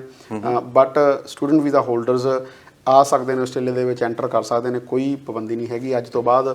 ਓਬਵੀਅਸਲੀ ਜੋ ਜਿਵੇਂ ਗਾਈਡਲਾਈਨਸ ਨੇਗੀਆਂ ਉਵੇਂ ਫੋਲੋ ਆਪਾਂ ਨੂੰ ਕਰਨੀਆਂ ਪੈਣਗੀਆਂ। ਕਿਸੇ ਸਟੇਟ ਦੀ ਕੋਈ ਕੁਆਰੰਟਾਈਨ ਰਿਕੁਆਇਰਮੈਂਟ ਆ ਤਾਂ ਉਹ ਕੁਆਰੰਟਾਈਨ ਕਰਨਾ ਪਊਗਾ। ਸਿੱਧਾ ਤੁਹਾਨੂੰ ਉਹ ਐਂਟਰ ਕਰਨ ਦੇ ਰਹੇ ਨੇ। ਉਹ ਚੀਜ਼ਾਂ ਨੇ ਜਿਹੜੀਆਂ ਉਹ ਤੁਸੀਂ ਅਪ ਟੂ ਡੇਟ ਜਿਹੜੀ ਇਨਫੋਰਮੇਸ਼ਨ ਆ, ਹਰ ਇੱਕ ਵੈਬਸਾਈਟ ਬਣੀ ਹੋਈ ਹੈਗੀ ਆਸਟ੍ਰੇਲੀਅਨ ਗੌਰਮੈਂਟ ਦੀ health.gov.au, ਉਹਦੇ ਤੋਂ ਤੁਹਾਨੂੰ ਇਨਫੋਰਮੇਸ਼ਨ ਅੱਗੇ ਦੀ ਅੱਗੇ ਤੁਹਾਨੂੰ ਲਿੰਕ ਲੈ ਕੇ ਜਾਂਦੀ ਹੈਗੀ ਹਰ ਇੱਕ ਸਟੇਟ ਦਾ। ਉਹਦੇ 'ਤੇ ਉਹਨਾਂ ਨੇ ਸਟੇਟਸ ਦੱਸਿਆ ਹੋਇਆ ਹੈ। ਈਵਨ ਉਹਦੇ 'ਤੇ ਡੋਮੈਸਟਿਕ ਜਿਹੜੀ ਟਰੈਵਲ ਹੈਗੀ ਇੱਕ ਸਟੇਟ ਤੋਂ ਦੂਜੀ ਸਟੇਟ, ਉਹਦੇ ਵੀ ਸਟੇਟਸ ਹੈਗੇ ਨੇ ਕਿ ਕੌਣ ਟਰੈਵਲ ਕਰ ਸਕਦਾ, ਕੌਣ ਨਹੀਂ ਕਰ ਸਕਦਾ। ਸੋ ਅੱਜ ਦੀ ਡੇਟ ਦੇ ਵਿੱਚ ਮੰਨ ਲਓ ਅਗਰ ਕੁਇਨਜ਼ਲੈਂਡ ਆ ਤਾਂ ਇਹਨਾਂ ਦਾ ਕੀ ਪ੍ਰੋਸੈਸ, ਅਗਰ ਨਿਊ ਸਟੂਡੈਂਟਸ ਜਾਂ ਨਵੇਂ ਬੰਦੇ ਉੱਧਰ ਆਉਂਦੇ ਨੇ, ਕਿੰਨੀ ਦੇਰ ਲਈ ਕੁਆਰੰਟਾਈਨ ਕਰਨਾ ਪੈਣਾ ਔਰ ਕਿੱਥੇ ਕਰਨਾ ਪੈਣਾ? ਜਿਹੜੀ ਇਸ ਟਾਈਮ ਕੁਇਨਜ਼ਲੈਂਡ ਗੌਰਮੈਂਟ ਦੀ ਜਿਹੜੀ ਚੱਲ ਰਹੀ ਹੈਗੀ, ਇਹਨਾਂ ਨੇ ਇੱਕ ਪਲਾਨ ਬਣਾਇਆ ਹੋਇਆ, ਹਰ ਇੱਕ ਸਟੇਟ ਦਾ ਇੱਕ ਰੋਡ ਮੈਪ ਬਣਾਇਆ ਹੋਇਆ ਕਿ ਸਾਡਾ ਜੋ ਕ੍ਰਾਈਟੇਰੀਆ ਇਹ ਹੈ ਕਿ ਜਦੋਂ ਮੰਨ ਲਓ 80%, ਹੁਣ ਕੁਇਨਜ਼ਲੈਂਡ ਦੀ ਗੱਲ ਕਰਦੇ ਹਾਂ, ਕੁਇਨਜ਼ਲੈਂਡ ਗੌਰਮੈਂਟ ਦਾ ਹੈ ਕਿ 80% ਦੇ ਉੱਤੇ ਕੁਇਨਜ਼ਲੈਂਡ ਗੌਰਮੈਂਟ ਨੇ ਡੋਮੈਸਟਿਕ ਟਰੈਵਲ ਆ ਜਿਹੜਾ ਉਹ ਖੋਲ੍ਹਤਾ ਹੋਇਆ ਹੈਗਾ। ਜਿਹੜੇ ਬੰਦੇ ਹੌਟਸਪੌਟ ਤੋਂ ਆ ਰਹੇ ਨੇ ਉਹਨਾਂ ਦੇ ਟੈਸਟ ਵਗੈਰਾ ਹੋਣੇ ਨੇ, ਟੈਸਟ ਕਰਾ ਕੇ ਉਹ ਇੱਥੇ ਆਉਣਗੇ। ਜੇ ਨੈਗੇਟਿਵ ਆਉਂਦੇ ਨੇ ਤਾਂ ਕੋਈ ਪ੍ਰੋਬਲਮ ਨਹੀਂ, ਪੋਜ਼ੀਟਿਵ ਹੋ ਗਏ ਤਾਂ ਉਹਨਾਂ ਨੂੰ ਕੋਈ ਇੱਦਾਂ ਰੱਖਿਆ ਹੋਇਆ, ਉਹਨਾਂ ਨੇ ਵੀ ਕੁਆਰੰਟਾਈਨ ਕਰਨੀ ਹੈ। ਇੰਟਰਨੈਸ਼ਨਲ ਟਰੈਵਲਰਸ ਵਾਸਤੇ ਅਗਰ ਤੁਸੀਂ ਆ ਰਹੇ ਹੋ, ਫੋਰ ਐਗਜ਼ਾਮਪਲ ਸਟੂਡੈਂਟ ਵੀਜ਼ੇ 'ਤੇ ਹੋ, ਅਤੇ ਤੁਸੀਂ ਸਿੱਧਾ ਬ੍ਰਿਸਬਨ ਦੇ ਵਿੱਚ ਲੈਂਡ ਕਰ ਰਹੇ ਹੋ, ਤਾਂ ਤੁਹਾਡੀ ਨੈਗੇਟਿਵ ਰਿਪੋਰਟ ਪਲੱਸ ਕੁਆਰੰਟਾਈਨ ਕੀਤਾ ਹੋਇਆ 14 ਡੇਜ਼ ਦਾ। ਇਹ ਚੇਂਜਸ ਕਦੋਂ ਹੋਣੀਆਂ ਨੇ? ਜਦੋਂ 90% 'ਤੇ ਚਲਾ ਗਿਆ ਕੁਇਨਜ਼ਲੈਂਡ। ਜਦੋਂ 90% ਚਲਾ ਗਿਆ ਤਾਂ ਕੋਈ ਕੁਆਰੰਟਾਈਨ ਦੀ, ਕੋਈ ਟੈਸਟ, ਕਿਸੇ ਚੀਜ਼ ਦੀ ਰਿਕੁਆਇਰਮੈਂਟ ਨਹੀਂ ਹੈਗੀ ਔਨ ਅਰਾਈਵਲ। ਇਸ ਟਾਈਮ 80% ਦੋਨੇ ਡੋਜ਼ ਵਾਲੇ ਹੈਗੇ ਨੇ। ਜਿਹੜੀ ਸਿੰਗਲ ਡੋਜ਼, ਜਿਹੜੀ ਪਹਿਲੀ ਡੋਜ਼ ਵਾਲੇ ਨੇ, ਉਹ ਮੈਂ ਕੱਲ੍ਹ ਚੈੱਕ ਕਰ ਰਿਹਾ ਸੀ ਤਾਂ ਉਹ ਆਲਮੋਸਟ 89% 89%। ਸੋ ਜਦੋਂ ਉਹ 90% ਹੋ ਗਏ ਅਗਲੇ 2-4 ਦਿਨਾਂ ਦੇ ਵਿੱਚ, ਤਾਂ ਇੱਕ ਆਪਾਂ ਥੋੜ੍ਹਾ ਜਿਹਾ ਮਤਲਬ ਕਿ ਅੰਦਾਜ਼ਾ ਲਾ ਸਕਦੇ ਹਾਂ ਵੀ ਹੁਣ ਤੋਂ 3 ਵੀਕ, ਮਤਲਬ 21 ਦਿਨਾਂ ਦੇ ਵਿੱਚ ਉਹਨਾਂ ਨੇ ਜਿਹੜਾ ਅਗਲਾ ਟੈਸਟ ਦੂਜਾ ਆਪਣਾ ਟੀਕਾ ਲਾਉਣਾ ਹੁੰਦਾ। ਸੋ ਹੁਣ ਤੋਂ ਕਹਿ ਲਓ ਕਿ ਵੀ 15 ਤੋਂ 20 ਜਨਵਰੀ ਤੱਕ ਉਮੀਦ ਕਰਦੇ ਹਾਂ ਕਿ ਕੁਇਨਜ਼ਲੈਂਡ ਦਾ ਵੀ 90% ਰੇਟ ਹੋ ਜਾਣਾ, ਤਾਂ ਉਸ ਤੋਂ ਬਾਅਦ ਫਿਰ ਕੁਆਰੰਟਾਈਨ ਦੀ ਲੋੜ ਨਹੀਂ ਹੈਗੀ। ਜਨਰਲੀ ਅਗਰ ਆਪਾਂ ਗੱਲ ਕਰੀਏ ਤਾਂ ਕਿਸੇ ਵੀ ਸਟੇਟ 'ਚ ਇਹ ਮਤਲਬ ਰੋਡ ਮੈਪ ਬਣਾ ਰਹੇ ਨੇ ਮੋਸਟਲੀ ਸਟੇਟਸ ਕਿ 90% ਦੇ ਉੱਤੇ ਜਾ ਕੇ ਤੁਹਾਨੂੰ ਕੁਆਰੰਟਾਈਨ ਦੀ ਜਿਹੜੀ ਰਿਕੁਆਇਰਮੈਂਟ ਆ ਉਹ ਖਤਮ ਹੋ ਜਾਂਦੀ ਹੈ। ਅੱਛਾ, ਇਸ ਟਾਈਮ ਦੇ ਉੱਪਰ ਕੋਈ ਐਸੀਆਂ ਸਟੇਟਸ ਵੀ ਨੇ ਜਿੱਥੇ ਤੁਸੀਂ ਜਾ ਸਕਦੇ ਹੋ, ਕੋਈ ਕੁਆਰੰਟਾਈਨ ਨਹੀਂ? ਥੋੜੀ ਚੇਂਜਸ ਐਵਰੀਡੇ ਹੁੰਦੀਆਂ ਰਹਿੰਦੀਆਂ ਨੇ। ਮੈਂ ਕੋਈ ਗਲਤ ਇਨਫੋਰਮੇਸ਼ਨ ਨਹੀਂ ਦੇਣੀ ਚਾਹੁੰਦਾ ਹੈਗਾ, ਬਟ ਜੋ ਵੀ ਹੈਗੀ ਆ ਪਲੀਜ਼ ਆਉਣ ਤੋਂ ਪਹਿਲਾਂ ਇੱਕ ਵਾਰੀ ਉਹ ਵੈਬਸਾਈਟ ਦੇ ਉੱਤੇ ਜਾ ਕੇ ਡਬਲ ਚੈੱਕ ਕਰ ਲਿਓ, ਕਿਉਂਕਿ ਐਵਰੀਡੇ ਐਵਰੀ ਆਵਰ ਕੁਛ ਨਾ ਕੁਛ ਚੇਂਜਸ ਹੁੰਦੀਆਂ ਰਹਿ ਰਹੀਆਂ ਨੇ। ਕਦੇ ਕਿਹੜੀ ਸਟੇਟ 'ਚ ਹੋ ਗਿਆ, ਫੋਰ ਐਗਜ਼ਾਮਪਲ ਵੈਸਟਰਨ ਆਸਟ੍ਰੇਲੀਆ ਨੇ ਕਿਹਾ ਵੀ ਅਸੀਂ 5 ਫਰਵਰੀ ਨੂੰ ਉਹਨਾਂ ਨੇ ਇੱਕ ਡੇਟ ਦੇ ਦਿੱਤੀ ਹੈ ਵੀ ਬਾਰਡਰ ਬਾਕੀਆਂ ਵਾਸਤੇ ਖੋਲਾਂਗੇ। ਸੋ ਇਸੇ ਤਰੀਕੇ ਦੇ ਨਾਲ ਬਾਕੀ ਸਟੇਟਸ ਵੀ, ਜਿਵੇਂ ਨਿਊ ਸਾਊਥ ਵੇਲਸ ਹੋ ਗਈ, ਵਿਕਟੋਰੀਆ ਹੋ ਗਿਆ, ਦੇ ਆਰ ਵੈਲਕਮ ਕਰ ਰਹੇ ਨੇ ਉਹ। ਲੇਕਿਨ ਪਲੀਜ਼ ਆਉਣ ਤੋਂ ਪਹਿਲਾਂ ਇੱਕ ਵਾਰੀ ਉਹਨਾਂ ਦੀ ਵੈਬਸਾਈਟ ਦੇ ਉੱਤੇ ਜ਼ਰੂਰ ਚੈੱਕ ਕਰ ਲਿਓ ਕਿ ਉਹਨਾਂ ਦਾ ਅੱਜ ਦਾ ਸਟੇਟਸ ਕੀ ਚੱਲ ਰਿਹਾ। ਸੋ ਸਾਡੇ ਨਾਲ ਕਾਫੀ ਸੱਜਣ ਫੇਸਬੁੱਕ 'ਤੇ ਵੀ ਜੁੜ ਰਹੇ ਨੇ, ਅਸੀਂ ਉਹਨਾਂ ਦਾ ਵੀ ਸਵਾਗਤ ਕਰਦੇ ਹਾਂ। ਹੈਰੀ ਉੱਪਲ ਜੀ ਨੇ, ਉਹ ਸਾਡੇ ਨਾਲ ਫੇਸਬੁੱਕ 'ਤੇ ਜੁੜੇ ਨੇ, ਔਰ ਮਨਿੰਦਰ ਸਿੰਘ ਜੀ ਨੇ, ਉਹ ਵੀ ਸਾਡੇ ਨਾਲ ਫੇਸਬੁੱਕ 'ਤੇ ਜੁੜੇ ਨੇ। ਹੋਰ ਕਾਫੀ ਜੁੜ ਰਹੇ ਨੇ ਸੱਜਣ। ਸੋ ਤੁਹਾਡਾ ਸਾਰਿਆਂ ਦਾ ਬਹੁਤ ਬਹੁਤ ਸਵਾਗਤ ਹੈ ਜੀ ਇੰਡੋਜ਼ ਟੀਵੀ ਦੇ ਉੱਪਰ। ਸੋ ਆਪਾਂ ਨਾਲ ਕੁਐਸਚਨ ਹੋਰ ਆ ਨੇ, ਉਹ ਵੀ ਲੈਂਦੇ ਹਾਂ, ਲੇਕਿਨ ਆਪਾਂ ਪਹਿਲਾਂ ਜਿਹੜੀ ਇਹਦੇ ਨਾਲ ਚੱਲ ਲਈਏ ਵੀ ਜਿਹੜੇ ਲੋਕ ਇੱਥੇ ਆ ਰਹੇ ਨੇ ਉਹਨਾਂ ਦੀਆਂ ਕੀ ਜਸਟ ਬੇਸਿਕ ਰਿਕੁਆਇਰਮੈਂਟਸ ਕੀ ਨੇ, ਵੀ ਉਹ ਕੀ ਉਹਨਾਂ ਕੋਲੇ ਹੋਣਾ ਚਾਹੀਦਾ ਜੋ ਆਪਣੇ ਇੱਥੇ ਐਂਟਰ ਕਰਨਗੇ? ਦੇਖੋ, ਪਹਿਲਾਂ ਤਾਂ ਹੁਣ ਇਹ ਕਹਿ ਰਹੇ ਨੇ ਕਿ ਜਦੋਂ ਤੁਸੀਂ ਉੱਥੋਂ ਚੜ੍ਹਨਾ 72 ਘੰਟੇ ਪਹਿਲਾਂ ਤੁਹਾਡਾ ਟੈਸਟ ਹੋਇਆ ਹੋਣਾ ਚਾਹੀਦਾ, ਨੈਗੇਟਿਵ ਹੋਵੇ ਉਹ। ਫਿਰ ਇੱਥੇ ਆ ਕੇ ਵੀ ਉਹ ਡਿਪੈਂਡ ਕਰਦਾ ਕਿਹੜੀ ਸਟੇਟ 'ਚ ਉਤਰ ਰਹੇ ਹੋ, ਉਹ ਵੀ ਟੈਸਟ ਤੁਸੀਂ ਕਰਾਉਣਾ ਹੈ। ਕੁਆਰੰਟਾਈਨ ਦੀ ਰਿਕੁਆਇਰਮੈਂਟ ਉਹ ਸਟੇਟ ਵਾਈਡ ਹੈ, ਉਹ ਫੈਡਰਲ ਗੌਰਮੈਂਟ ਦਾ ਉਸ ਚੀਜ਼ ਦੇ ਉੱਤੇ ਇੰਨਾ ਕੰਟਰੋਲ ਨਹੀਂ ਹੈਗਾ। ਉਹ ਸਟੇਟਾਂ ਨੇ ਆਪੋ ਆਪਣਾ ਰੂਲ ਬਣਾਇਆ ਹੋਇਆ, ਜਿੱਦਾਂ ਆਪਾਂ ਡਿਸਕਸ ਕਰਕੇ ਹਟੇ ਹਾਂ। ਸੋ ਇਹ ਬੇਸਿਕ ਰਿਕੁਆਇਰਮੈਂਟਸ ਨੇਗੀਆਂ, ਲੇਕਿਨ ਫਿਰ ਮੈਂ ਕਹੂੰਗਾ ਵੀ ਇਹ ਚੀਜ਼ਾਂ ਐਵਰੀਡੇ ਕੁਛ ਅਪਡੇਟ ਹੋ ਰਹੀਆਂ ਨੇਗੀਆਂ। ਸੋ ਉਹਨਾਂ ਨੂੰ ਧਿਆਨ 'ਚ ਰੱਖ ਕੇ ਆਪਾਂ ਆਨਲਾਈਨ ਦੇਖਦੇ ਰਹੀਏ ਕਿ ਕਿੱਦਾਂ ਐਵੋਲਿਊਸ਼ਨ ਹੋ ਰਹੀ ਹੈ, ਕਿੱਦਾਂ ਚੇਂਜਸ ਜੋ ਨੇ ਉਹ ਐਮਰਜ ਹੋ ਰਹੀਆਂ ਨੇ। ਬਿਲਕੁਲ। ਸੋ ਦੋਸਤੋ, ਬੜਾ ਵਧੀਆ ਲੱਗ ਰਿਹਾ ਅੱਜ ਦੀ ਇਹ ਗੱਲਾਂ ਸੁਣ ਕੇ, ਕੰਨਾਂ ਨੂੰ ਥੋੜ੍ਹਾ ਜਿਹਾ ਸਕੂਨ ਮਿਲ ਰਿਹਾ ਹੈ, ਸੁਣਨ ਨੂੰ ਬੜਾ ਸੋਹਣਾ ਲੱਗ ਰਿਹਾ। ਤਾਂ ਹੀ ਵਾਰ-ਵਾਰ ਸਵਾਲ ਕਰ ਰਹੇ ਹਾਂ ਵੀ ਹੋਰ ਦੱਸ ਦਿਓ, ਠੀਕ ਹੈ ਨਾ, ਕਿਉਂਕਿ ਇਹ ਬੜਾ ਚਿਰ ਤੋਂ ਉਡੀਕ ਹੋ ਰਹੀ ਸੀ। ਆਹ 15 ਤਰੀਕ ਦੀ ਤਾਂ ਇਸ ਤਰ੍ਹਾਂ ਉਡੀਕ ਹੁੰਦੀ ਸੀ ਜਿਵੇਂ ਤੁਸੀਂ ਸ਼ਾਇਦ ਵਿਆਹ ਵੇਲੇ ਰੱਖਦੇ ਹਾਂ ਆਪਾਂ। ਬਿਲਕੁਲ, ਕਿਉਂਕਿ ਪਤਾ ਕੀ ਹੈ, ਟਾਈਮ ਬਹੁਤ ਹੋ ਗਿਆ। ਇੱਕ ਹੋਰ ਚਲੋ ਜਾਂਦੇ ਮੈਂ ਇਸ ਟੌਪਿਕ ਦੇ ਉੱਤੇ ਗੱਲ ਕਰਦਾ। ਕਾਫੀ ਬਾਰ-ਬਾਰ ਪੁੱਛਿਆ ਗਿਆ ਸਵਾਲ ਹੈਗਾ ਕਿ ਜਿਹੜੇ ਡਿਪੈਂਡੈਂਟ ਨੇ, ਜਿਵੇਂ ਸਟੂਡੈਂਟ ਡਿਪੈਂਡੈਂਟ ਦੇ ਉੱਤੇ ਇੰਡੀਆ ਦੇ ਵਿੱਚ ਬੈਠੇ ਨੇ, ਜਿਨ੍ਹਾਂ ਦੇ ਸਪਾਊਸ ਭਾਵੇਂ ਉਹ ਹਸਬੈਂਡ ਜਾਂ ਵਾਈਫ ਇੱਥੇ ਨੇਗੇ ਸਟੂਡੈਂਟ ਵੀਜ਼ਾ ਦੇ ਉੱਤੇ, ਅਤੇ ਉਹ ਆਪ 485 ਜਾਂ ਆਪਣੇ 500 ਜਿਹੜਾ student visa dependent visa holder ਨੇ। ਸੋ ਉਹਨਾਂ ਦਾ ਜਿਹੜਾ ਵੀਜ਼ਾ ਉਹ ਬੇਸਿਕਲੀ ਐਜ਼ ਏ ਡਿਪੈਂਡੈਂਟ ਲੱਗਿਆ, ਬਟ ਉਹਨਾਂ ਦਾ ਵੀਜ਼ਾ ਸਬ ਕਲਾਸ ਹੈ ਜਿਹੜੀ ਉਹ 500 ਜਾਂ 485 ਹੀ ਆ। ਸੋ ਤੁਸੀਂ ਵੀ ਆ ਸਕਦੇ ਹੋ, ਤੁਸੀਂ ਵੀ ਆਪਣੇ ਜਿਹੜੇ ਸਪਾਊਸ ਨੇ ਉਹਨਾਂ ਨੂੰ ਇੱਥੇ ਆ ਕੇ ਜੁਆਇਨ ਕਰ ਸਕਦੇ ਹੋ। ਤੁਹਾਡੇ ਵਾਸਤੇ ਵੀ ਬਾਰਡਰ ਖੁੱਲ੍ਹੇ ਨੇਗੇ। ਸੋ ਇਹ ਚੀਜ਼ ਮੈਂ ਕਲੀਅਰ ਕਰਨੀ ਚਾਹੁੰਦਾ ਸੀ। ਵੈਰੀ ਗੁੱਡ ਜੀ, ਬਹੁਤ ਬਹੁਤ ਹੀ ਅੱਜ ਤੱਕ ਖੁਸ਼ਖਬਰੀਆਂ ਦੇ ਤੁਸੀਂ ਭੰਡਾਰ ਲਾਓਗੇ ਹੈ, ਚੱਕ ਕੇ ਲੈ ਜਾਣੇ ਔਖੇ ਹੋ ਜਾਣੇ ਨੇ ਇਹਨੇ ਸਾਨੂੰ ਜੀ। ਸੋ ਹੈਰੀ ਉੱਪਲ ਜੀ ਸਾਡੇ ਨਾਲ ਜੁੜੇ ਨੇ, ਉਹਨੇ ਕਿਹਾ ਸਤਿ ਸ਼੍ਰੀ ਅਕਾਲ ਭੰਗੂ ਸਾਹਿਬ ਜੀ। ਸਤਿ ਸ਼੍ਰੀ ਅਕਾਲ ਜੀ। ਮੈਂ ਤੁਹਾਨੂੰ ਬੁਲਾ ਦਿੰਦਾ ਸਰ, ਸਤਿ ਸ਼੍ਰੀ ਅਕਾਲ। ਸੋ ਕਹਿੰਦਾ I got full time job in New South Wales Health in Southern Inland as a social worker. So I'm Queensland graduate having 90 plus 5 points, means 95 point. I'm at 485 bridging visa. What do you suggest if I move any change for New South Wales 190? Also, can I still have a wait to 3 months to apply, or I can apply straight away after some days?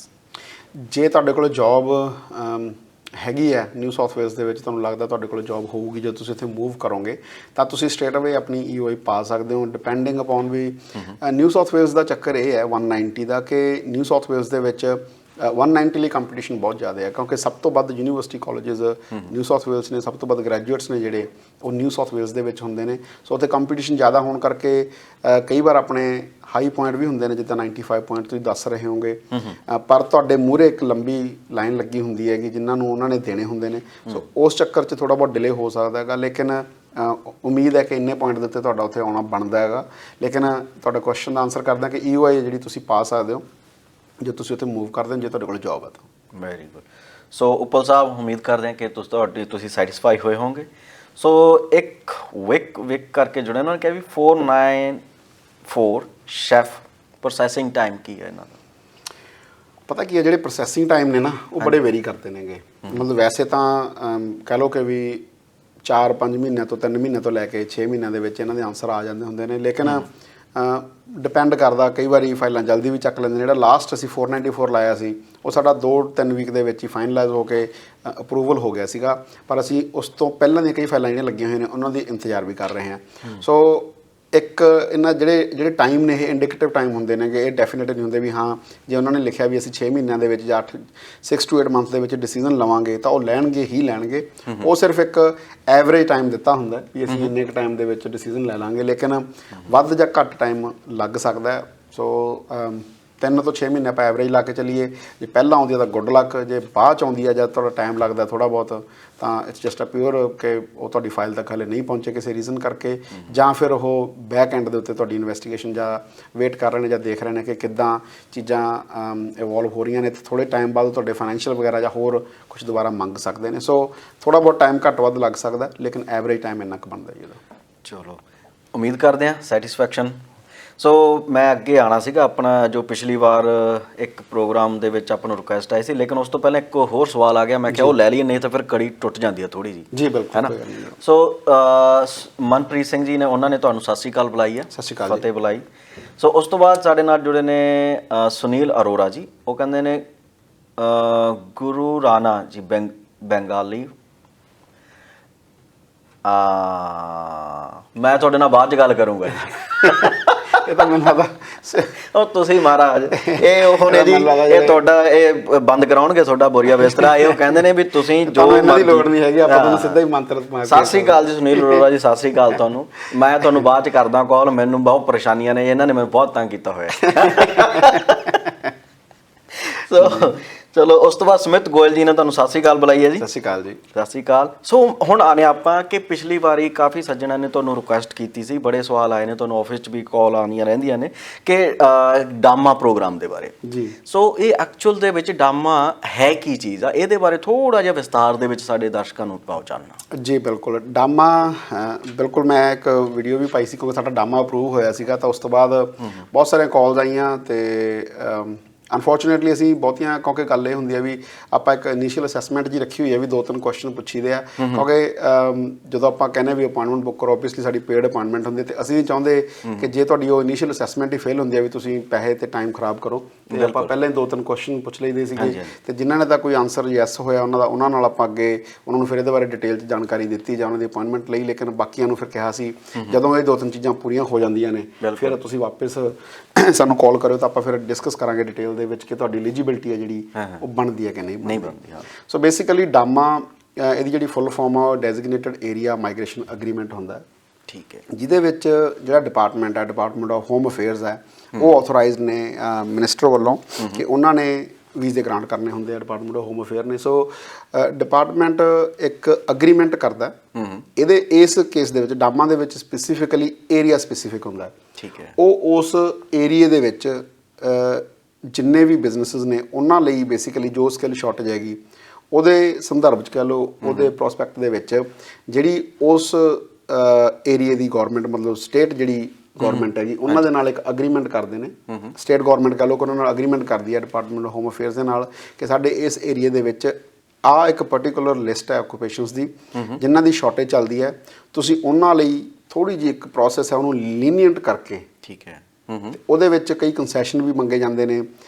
ਉਹ ਇੱਕ already ਇੱਕ agreement ਕਰਕੇ ਰੱਖਦੇ ਹੈਗੇ ਕਿ ਸਾਡੇ ਜਿਹੜੇ ਇਸ ਏਰੀਆ ਦੇ ਵਿੱਚ EMPLOYER ਨੇ ਉਹਨਾਂ ਨੂੰ ਓਵਰਸੀਜ਼ ਵਰਕਰ ਨੂੰ ਲਿਆ ਕੇ ਜਿਹੜੀ ਸਕਿੱਲ ਸ਼ਾਰਟੇਜ ਉਹਨੂੰ ਪੂਰੇ ਕਰਨ ਦੇ ਵਿੱਚ ਥੋੜਾ ਫਾਇਦਾ ਹੋਵੇ।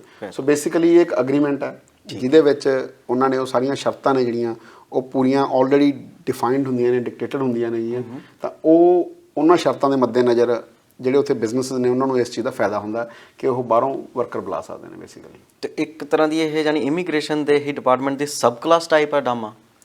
ਸਬ ਕਲਾਸ ਤਾਂ ਇਹਦੇ ਵਿੱਚ 482 ਹੀ ਹੁੰਦੀ ਹੈ, 494 ਹੋ ਸਕਦੀ ਹੈਗੀ, ਬਟ ਇਹ ਇੱਕ ਕਹਿ ਲਓ ਕਿ ਸਪੈਸ਼ਲ ਅਰੇਂਜਮੈਂਟ ਹੋ ਜਾਂਦੀ ਹੈਗੀ। EMPLOYER ਸਪਾਂਸਰਡ ਵੀਜ਼ਾ ਆਪਾਂ ਗੱਲ ਕਰ ਲੈਂਦੇ 482, SCSR ਜਿਹੜੀ 494 ਉਹਦੇ ਵਿੱਚ ਵੀ ਅਵੇਲੇਬਲ ਹੁੰਦੀ ਹੈ, ਬਟ ਬੇਸਿਕਲੀ ਜਿਹੜੀ ਵਾਈਡਲੀ ਯੂਜ਼ ਕੀਤੀ ਜਾਂਦੀ ਹੈਗੀ ਉਹ ਹੈਗੀ 482। ਸੋ 482 ਦੇ ਵਿੱਚ ਇੱਕ ਸਟਰੀਮ ਹੈਗੀ, ਜਿੱਦਾਂ ਹੁੰਦੀਆਂ ਨੇ ਸਟਰੀਮਸ ਹੁੰਦੀਆਂ ਨੇ ਨਾ, ਮਤਲਬ ਅਲੱਗ-ਅਲੱਗ ਇੱਕ ਮਤਲਬ ਕਿਸੇ ਤੁਸੀਂ ਸ਼ੈਫ ਨੂੰ ਬੁਲਾਉਣਾ ਹੈਗਾ ਉਹ ਇੱਕ ਅਲੱਗ ਸਟਰੀਮ ਦੇ ਵਿੱਚ ਹੈ, ਕੁੱਕ ਨੇ ਜਿਹੜੇ ਉਹ ਸ਼ਾਰਟ ਟਰਮ ਸਟਰੀਮ ਉਹਨਾਂ ਨੂੰ ਅਲੱਗ ਦੇ ਵਿੱਚ ਹੈ। ਇਹ ਇੱਕ ਤੀਜੀ ਹੁੰਦੀ ਹੈ ਲੇਬਰ ਅਗਰੀਮੈਂਟ ਬੋਲਦੇ ਆ ਇਹਨੂੰ, ਠੀਕ ਹੈ। ਇਹ ਉਸ ਅਗਰੀਮੈਂਟ ਸਟਰੀਮ ਦੇ ਅੰਦਰ ਇੱਕ ਡਾਮਾ ਅਗਰੀਮੈਂਟ ਕੀਤਾ ਹੁੰਦਾ ਜਿਹੜਾ ਕਿ ਜਿੱਦਾਂ ਮੈਂ ਤੁਹਾਨੂੰ ਦੱਸਿਆ ਕਿ ਫੈਸਿਲਿਟੇਟ ਕਰਦਾ ਵਰਕਰਸ ਉਸ ਏਰੀਆ ਦੇ ਵਿੱਚ ਜਿਹੜੇ ਵੀ ਕੋਈ ਬਿਜ਼ਨਸ ਆਪਰੇਟ ਕਰਦੇ ਨੇ। ਸਪੈਸੀਫਿਕਲੀ ਇਹਦੇ 'ਚ ਇੱਕ ਲਿਸਟ ਹਰ ਇੱਕ ਕਹਿ ਲਓ ਕਿ ਸਟੇਟ ਦੇ ਵਿੱਚ ਆਪਣੀ ਆਪਣੀ ਲਿਸਟ ਹੈਗੀ ਕਿ ਸਾਡੇ ਇਸ ਏਰੀਆ ਦੇ ਵਿੱਚ ਐਸ ਆਕੂਪੇਸ਼ਨ ਦੀ ਜਿਹੜੀ ਹੈਗੀ ਉਹ ਡਿਮਾਂਡ ਹੈਗੀ, ਸਾਡੀ ਸ਼ਾਰਟੇਜ ਹੈਗੀ, ਸਾਨੂੰ ਚਾਹੀਦੇ ਹੈਗੇ, ਸਾਡੇ ਬਿਜ਼ਨਸ ਨੂੰ ਸਟਰਗਲ ਕਰ ਰਹੇ ਨੇ। ਸੋ ਉਹਦੇ ਅੰਦਰ ਜਿਹੜੇ ਬਿਜ਼ਨਸਿਸ ਨੇ ਫਿਰ ਉਹ ਪਹਿਲਾਂ ਸਟੇਟ ਗੌਰਮੈਂਟ ਦੇ ਨਾਲ ਅਗਰੀਮੈਂਟ ਕਰਦੇ ਨੇ ਜਾਂ ਕਹਿ ਲਓ ਕਿ ਉਹਨਾਂ ਤੋਂ ਅਪਰੂਵਲ ਲੈਂਦੇ ਨੇਗੇ, ਐਂਡੋਰਸਮੈਂਟ ਲੈਂਦੇ ਨੇ। ਫਿਰ ਉਸ ਤੋਂ ਬਾਅਦ ਜਿਹੜੀ ਆਪਣੀ ਡਿਪਾਰਟਮੈਂਟ ਹੈ ਫੈਡਰਲ ਜਿਹੜੀ government department of home affairs ਹੈ ਉਹਨਾਂ ਦੇ ਨਾਲ ਅਗਰੀਮੈਂਟ ਕਰਦੇ ਨੇ। ਫਿਰ ਉਸ ਤੋਂ ਬਾਅਦ ਉਹ ਉਹਨਾਂ ਵਰਕਰਸ ਨੂੰ ਜਾਂ ਉਹਨਾਂ ਜਿਹੜੀਆਂ ਪੋਜੀਸ਼ਨਸ ਉਹਨਾਂ ਨੇ ਅਪਰੂਵ ਕਰਵਾਈਆਂ ਨੇ ਉਹਨਾਂ ਨੂੰ ਫਿਰ ਨੋਮੀਨੇਟ ਕਰਕੇ ਇੱਥੇ ਵੀਜ਼ੇ ਤੇ ਲੈ ਕੇ ਆਉਂਦੇ ਨੇ ਬੇਸਿਕਲੀ। ਮਤਲਬ ਕਿ ਇਹ ਹਰ ਜਗ੍ਹਾ ਅਪਲਾਈ ਨਹੀਂ ਕਰ ਸਕਦੇ ਡਾਮਾ ਤੁਸੀਂ, ਇਹ ਕੋਈ ਲਿਮਟਿਡ ਗਿਣੇ ਚੁਣੇ ਏਰੀਏ ਨੇ? ਜੀ ਬਿਲਕੁਲ, ਪ੍ਰੀਟੀ ਮੱਚ ਹਰ ਇੱਕ ਸਟੇਟ ਦੇ ਵਿੱਚ ਇਹ ਏਰੀਆਜ਼ ਹੈਗੇ ਨੇ। ਫੋਰ ਐਗਜ਼ਾਮਪਲ ਆਪਾਂ ਗੱਲ ਕਰ ਲੈਂਦੇ ਹਾਂ ਕੁਈਨਜ਼ਲੈਂਡ ਦੀ। ਕੁਈਨਜ਼ਲੈਂਡ ਦੇ ਵਿੱਚ ਫਾਰ ਨਾਰਥ ਕੁਈਨਜ਼ਲੈਂਡ ਦੇ ਵਿੱਚ ਕੇਨਜ਼ ਜਿਹੜਾ ਏਰੀਆ ਹੈਗਾ ਉਸ ਇੱਕ ਪਰਟੀਕੁਲਰ ਏਰੀਆ ਸਪੈਸੀਫਿਕ ਕੇਨਜ਼ ਦੇ ਲਾਗੇ ਤਾਗੇ ਦਾ ਏਰੀਆ ਉਹ ਡਾਮਾ ਦੇ ਵਿੱਚ ਹੈਗਾ। ਇਸੇ ਤਰੀਕੇ ਨਾਲ ਨਾਰਦਰਨ ਟੈਰੀਟਰੀ ਜਿਹੜੀ ਹੈਗੀ ਉਹ ਸਾਰੀ ਜਿਹੜੀ ਸਟੇਟ ਹੈਗੀ ਇਸ ਏਰੀਆ ਦੇ ਵਿੱਚ ਸਾਰੀ ਫੁੱਲ ਸਟੇਟ ਹੈ, ਉਹਦਾ ਅਗਰੀਮੈਂਟ ਹੋਇਆ ਹੈ। ਸਿਮਿਲਰਲੀ ਸਾਊਥ ਆਸਟ੍ਰੇਲੀਆ ਸਾਰੀ ਸਟੇਟ ਦਾ ਅਗਰੀਮੈਂਟ ਹੈ, ਪਰ ਉੱਥੇ ਦੋ ਤਰ੍ਹਾਂ ਦੇ ਅਗਰੀਮੈਂਟ ਨੇ। ਜਿਹੜੀ ਸਿਟੀ ਹੈ ਉਹਦੇ 'ਚ ਇੱਕ ਅਗਰੀਮੈਂਟ ਹੈ, ਜਿਹੜਾ ਰੀਜਨਲ ਐਡਲੇਡ ਤੋਂ ਬਾਹਰ ਦੇ ਏਰੀਏ ਨੇ ਉਹਨਾਂ ਦਾ ਇੱਕ ਅਲੱਗ ਤੋਂ ਅਗਰੀਮੈਂਟ ਹੋਇਆ ਹੋਇਆ ਹੈਗਾ। ਨਿਊ ਸਾਊਥ ਵੇਲਸ ਦੇ ਵਿੱਚ ਡੱਬੋ ਏਰੀਆ ਜਿਹੜਾ ਪੁਰਾਣਾ ਰੀਜਨ ਹੈ ਉਹਦਾ ਅਗਰੀਮੈਂਟ ਹੋਇਆ ਹੈ। ਆਪਣੇ ਕਲਗੁਰਲੀ ਏਰੀਆ ਹੈਗਾ ਵੈਸਟਰਨ ਆਸਟ੍ਰੇਲੀਆ ਦੇ ਵਿੱਚ, ਅਤੇ ਵਿਕਟੋਰੀਆ ਦੇ ਵਿੱਚ ਵਰਨੰਬੁਲ ਕਰਕੇ ਇੱਕ ਏਰੀਆ ਹੈਗਾ ਡਾਊਨ ਸਾਊਥ ਆਈ ਥਿੰਕ, ਉਹ ਸਪੈਸੀਫਿਕ ਏਰੀਆਜ਼ ਦਾ ਅਗਰੀਮੈਂਟ ਹੋਇਆ ਹੈ। ਅੱਛਾ, ਜਿਹੜੇ ਇਹਦੇ ਵਿੱਚ ਫਿਰ ਇਹ ਤੁਸੀਂ ਡਾਮਾ ਦੇ ਥਰੂ ਅਗਰ ਕਿਸੇ ਨੇ ਕੋਈ ਆਪਾਂ ਕਰ ਰਹੇ ਹਾਂ ਅਪਲਾਈ, ਇਹਦੇ ਲਈ ਕੀ ਰਿਕੁਆਇਰਮੈਂਟ ਕੀ ਹੈ? ਕੋਈ ਲਾਈਕ ਜਿਵੇਂ ਪਹਿਲਾਂ ਕੁਐਸਚਨ ਆਇਆ ਸੀ 95 ਪੁਆਇੰਟ ਸੀਗੇ ਜਾਂ ਇੱਦਾਂ, ਇਹ ਵੀ ਕੋਈ ਪੁਆਇੰਟ ਬੇਸ ਦੇ ਉੱਪਰ ਸਿਸਟਮ ਆ ਜਾਂ ਇਹਦੇ ਵਿੱਚ ਕਿੱਦਾਂ ਆਪਾਂ ਅਪਲਾਈ ਕਰ ਸਕਦੇ ਹਾਂ? ਓਕੇ, ਇਹ ਪੁਆਇੰਟ ਬੇਸਡ ਨਹੀਂ ਹੈਗਾ, ਬਟ ਇਹ ਬੇਸਿਕਲੀ EMPLOYER ਸਪਾਂਸਰਡ ਵੀਜ਼ੇ ਨੇ। ਤੁਸੀਂ 457 ਬਾਰੇ ਸੁਣਿਆ ਹੋਣਾ ਪਹਿਲਾਂ। ਹਾਂਜੀ ਬਿਲਕੁਲ, ਇਹ ਬੇਸਿਕਲੀ ਉਹੀ 482 ਵੀਜ਼ਾ ਹੈਗਾ, ਬਟ ਇਹ 'ਚ ਇੱਕ ਸਪੈਸ਼ਲ ਡਿਫਰੈਂਟ ਪ੍ਰੋਸੈਸ ਹੈਗੀ ਜਿਹਦੇ ਵਿੱਚ ਲੇਬਰ ਅਗਰੀਮੈਂਟ ਹੈ ਜਿਹੜਾ ਇਹ ਆਪਣਾ ਡਾਮਾ ਅਗਰੀਮੈਂਟ ਹੈਗਾ ਇਹ ਅਪਰੂਵ ਕਰਾਉਣਾ ਪੈਂਦਾ ਹੈਗਾ ਉਸ ਪਰਟੀਕੂਲਰ ਕੰਪਨੀ ਨੂੰ ਜਿਹੜੀ ਉਸ ਸਟੇਟ ਦੇ ਉਸ ਏਰੀਆ ਦੇ ਵਿੱਚ ਹੈਗੀ। ਫਿਰ ਜਦੋਂ ਉਹ ਅਪਰੂਵ ਹੋ ਜਾਂਦਾ ਫਿਰ ਅੱਗੇ ਪ੍ਰੋਸੈਸ ਤੁਰਦੀ ਹੈਗੀ ਕਿ ਉਹਨਾਂ ਨੇ ਪੋਜੀਸ਼ਨਸ ਨੂੰ ਨੋਮੀਨੇਟ ਕਰਦੇ ਨੇ। ਫੋਰ ਐਗਜ਼ਾਮਪਲ ਆਪਾਂ ਨਾਰਦਰਨ ਟੈਰੀਟਰੀ ਆ ਉਹਦੇ ਵਿੱਚ ਟਰੱਕ ਡਰਾਈਵਰ ਨੇਗੇ। ਓਕੇ, ਇਹਦਾ ਇੱਕ ਡਿਸਟਿੰਗੁਇਸ਼ ਇਹ ਹੈਗਾ, ਇਹਦੇ 'ਚ ਨੋਰਮਲ ਜਿਵੇਂ ਆਕੂਪੇਸ਼ਨਸ ਨਹੀਂ ਆ, ਕਈ ਆਕੂਪੇਸ਼ਨ ਇੱਕ ਜਿਹੜੀ ਲਿਸਟ ਬਣੀ ਹੋਈ ਆ ਉਹਦੇ 'ਚ ਇਹ ਚੀਜ਼ਾਂ ਹੈ ਨਹੀਂ। ਫੋਰ ਐਗਜ਼ਾਮਪਲ ਬ੍ਰਿਸਟਾ ਹੋ ਗਏ ਹਾਂਜੀ। ਜਾਂ ਬਾਰ ਅਟੈਂਡੈਂਟ ਕਹਿ ਲਓ, ਉਹ ਜਿਹੜੀ ਨਾਰਮਲ ਲਿਸਟਾਂ ਨੇ, ਟਰੱਕ ਡਰਾਈਵਰ ਹੈਗੇ, ਚਾਈਲਡ ਕੇਅਰ ਵਰਕਰ, ਕਈ ਇੱਦਾਂ ਦੀਆਂ ਪੋਜੀਸ਼ਨਸ ਨੇਗੀਆਂ ਜਿਹੜੀਆਂ ਨਾਰਮਲ EMPLOYER ਸਪਾਂਸਰਡ ਵੀਜ਼ਾਸ ਦੇ ਵਿੱਚ ਅਵੇਲੇਬਲ ਨਹੀਂ ਹੈਗੀਆਂ। ਸੋ ਉਹ ਪੋਜੀਸ਼ਨਸ ਵੀ ਇਹਦੇ ਵਿੱਚ ਅਵੇਲੇਬਲ ਨੇਗੀਆਂ ਉਸ ਪਰਟੀਕੂਲਰ ਏਰੀਆ ਦੇ ਵਿੱਚ। ਤੇ ਅਗਰ ਉਸ ਏਰੀਆ ਦੇ ਵਿੱਚ ਮੰਨ ਲਓ ਕੋਈ ਪੱਬ ਹੈ ਜਾਂ ਕਲੱਬ ਹੈ ਜਾਂ ਕੋਈ ਰੈਸਟੋਰੈਂਟ ਹੈਗਾ, ਉਹਨਾਂ ਨੂੰ ਕੋਈ ਬ੍ਰਿਸਟਾ ਚਾਹੀਦੇ ਨੇਗੇ, ਸੋ ਉਹ ਬੁਲਾ ਸਕਦੇ ਨੇ। ਕੋਈ ਜਿਹੜੀਆਂ ਟਰੱਕਿੰਗ ਕੰਪਨੀਜ਼ ਨੇਗੀਆਂ ਜਿਨ੍ਹਾਂ ਦਾ ਬੇਸ ਉਸ ਜਗ੍ਹਾ ਦੇ ਉੱਤੇ ਹੈਗਾ, ਉਹ ਟਰੱਕ ਡਰਾਈਵਰਸ ਨੂੰ ਨੋਮੀਨੇਟ ਕਰ ਸਕਦੇ ਨੇਗੇ। ਸੋ ਉਹ ਇਸ ਤਰੀਕੇ ਨਾਲ ਇਸ ਚੀਜ਼ ਦਾ ਲਾਹਾ ਲੈ ਸਕਦੇ ਨੇ ਬੇਸਿਕਲੀ। ਸੋ ਇਹ ਵੀ ਕਾਫੀ ਇੰਟਰਸਟਿੰਗ ਆ। ਵੈਸੇ ਇਹਦੇ ਬਾਰੇ ਥੋੜੀ ਹੋਰ ਆਪਾਂ ਜਿਵੇਂ ਮੰਨ ਲਓ, ਚਲੋ ਜਿਵੇਂ ਇਹਨਾਂ ਨੇ ਰੀਜਨਲ ਏਰੀਆ ਕੰਸੀਡਰ ਕਰਦੇ, ਉਦਾਂ ਹੀ ਇਹਨਾਂ ਨੇ ਡਾਮਾ ਏਰੀਆ ਵੀ ਕੰਸੀਡਰ ਕਰੇ ਹੋਏ ਨੇ। ਹਾਂਜੀ ਹਾਂ, ਇਹ ਮੋਸਟਲੀ ਡਾਮਾ ਏਰੀਆਜ਼ ਦੇ ਰੀਜਨਲ ਏਰੀਆ ਦੇ ਵਿੱਚ ਹੀ ਨੇਗੇ, ਜਿਹੜੇ ਰੀਜਨਲ ਏਰੀਆ ਵਾਲੇ ਨੇ। ਜਿੱਦਾਂ ਹੁਣ ਆਪਾਂ ਬ੍ਰਿਸਬੇਨ ਦੇ ਵਿੱਚ ਕੋਈ ਇੱਦਾਂ ਦਾ ਡਾਮਾ ਵਾਲੀ ਹੋਈ ਹੈਗੀ, ਲੇਕਿਨ ਜਿੱਦਾਂ ਮੈਂ ਕਿਹਾ ਕੇਨਸ ਦੇ ਵਿੱਚ, ਕਿਉਂਕਿ ਕੇਨਸ ਅਗਰ ਦੇਖਿਆ ਜਾਵੇ ਤਾਂ ਇੱਕ ਟੂਰਿਜ਼ਮ ਇੰਡਸਟਰੀ ਹੱਬ ਹੈਗੀ, ਉਹ ਇੰਟਰਨੈਸ਼ਨਲ ਟਰੈਵਲਰਸ ਬਹੁਤ ਆਉਂਦੇ ਨੇ।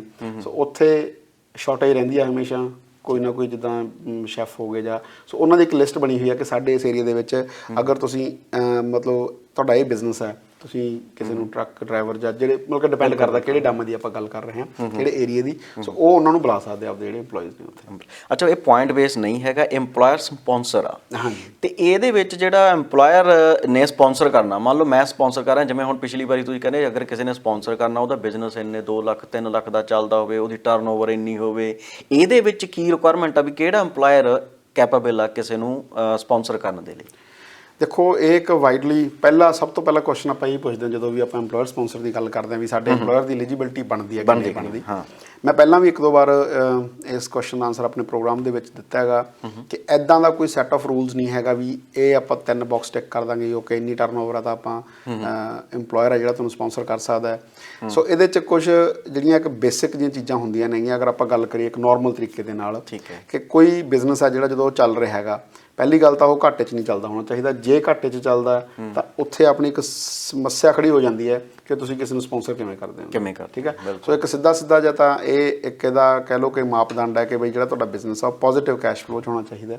ਉਹਨਾਂ ਦੀ ਜਿਹੜੀ ਟਰਨਓਵਰ ਹੈ ਉਹ ਡਿਪੈਂਡ ਕਰਦਾ ਕਿੱਦਾਂ ਦਾ ਬਿਜ਼ਨਸ ਹੈ। ਕਈ ਬਿਜ਼ਨਸਿਸ ਨੇਗੇ ਜਿਨ੍ਹਾਂ ਨੂੰ 3-4 ਲੱਖ ਟਰਨਓਵਰ ਵੀ ਇਨਫ ਹੁੰਦੀ ਹੈ, ਪਰ ਕਈ ਬਿਜ਼ਨਸਿਸ ਇੱਦਾਂ ਨੇਗੇ ਜਿਨ੍ਹਾਂ ਦੇ ਵਿੱਚ $1 ਮਿਲੀਅਨ ਤੋਂ ਵੀ ਉੱਤੇ ਟਰਨਓਵਰ ਚਾਹੀਦੀ ਹੈਗੀ, ਕਿਉਂਕਿ ਉਹਦੇ 'ਚ ਹੋਰ ਬਹੁਤ ਚੀਜ਼ਾਂ ਡਿਪੈਂਡ ਕਰਦੀਆਂ ਨੇ ਕਿ ਉਹਨਾਂ ਦੇ ਖਰਚੇ ਕਿੰਨੇ ਨੇ, ਉਹਨਾਂ ਦੀ ਨੈਟ ਪ੍ਰੋਫਿਟ ਕਿੰਨਾ ਹੈ। ਸੋ ਇੱਦਾਂ ਦੀਆਂ ਬਹੁਤ ਸਾਰੀਆਂ ਚੀਜ਼ਾਂ ਦੇਖਣੀਆਂ ਪੈਂਦੀਆਂ ਨੇ। ਸੋ ਫਾਈਨੈਂਸ਼ੀਅਲਸ ਇੱਕ ਬਹੁਤ ਇੰਪੋਰਟੈਂਟ ਮੈਟਰ ਹੈਗਾ EMPLOYER ਦਾ।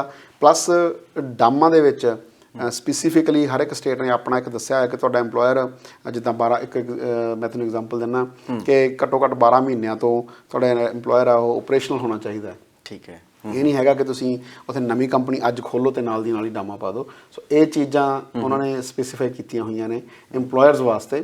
ਬੈਨੀਫਿਟ ਲੈ ਸਕਦੇ ਹੋ, ਲੇਕਿਨ ਨਵੇਂ ਬਿਜ਼ਨਸਾਂ ਨੂੰ ਉਹਨਾਂ ਨੇ ਪ੍ਰੀਟੀ ਮੱਚ ਰੋਕਿਆ ਹੋਇਆ ਹੈਗਾ। ਸੋ ਬਿਜ਼ਨਸ ਘੱਟੋ ਘੱਟ ਜਿੱਦਾਂ ਇੱਕ ਜੈਨਰਿਕ ਜਿਵੇਂ ਐਗਜ਼ਾਮਪਲ ਦੱਸਦਾ, ਹਰ ਇੱਕ ਸਟੇਟ ਦੀ ਡਿਫਰੈਂਟ ਹੋ ਸਕਦੀ ਹੈ, ਲੇਕਿਨ 12 ਮਹੀਨੇ ਜਿਹੜੀ ਹੈਗੀ ਤੁਹਾਡੀ ਰਿਕੁਆਇਰਮੈਂਟ ਹੈਗੀ ਉਹਦੀ 12 ਮਹੀਨੇ ਤੋਂ ਤੁਹਾਡਾ ਜਿਹੜਾ ਬਿਜ਼ਨਸ ਹੈ ਆਪਰੇਟ ਕਰਦਾ ਹੋਣਾ ਚਾਹੀਦਾ।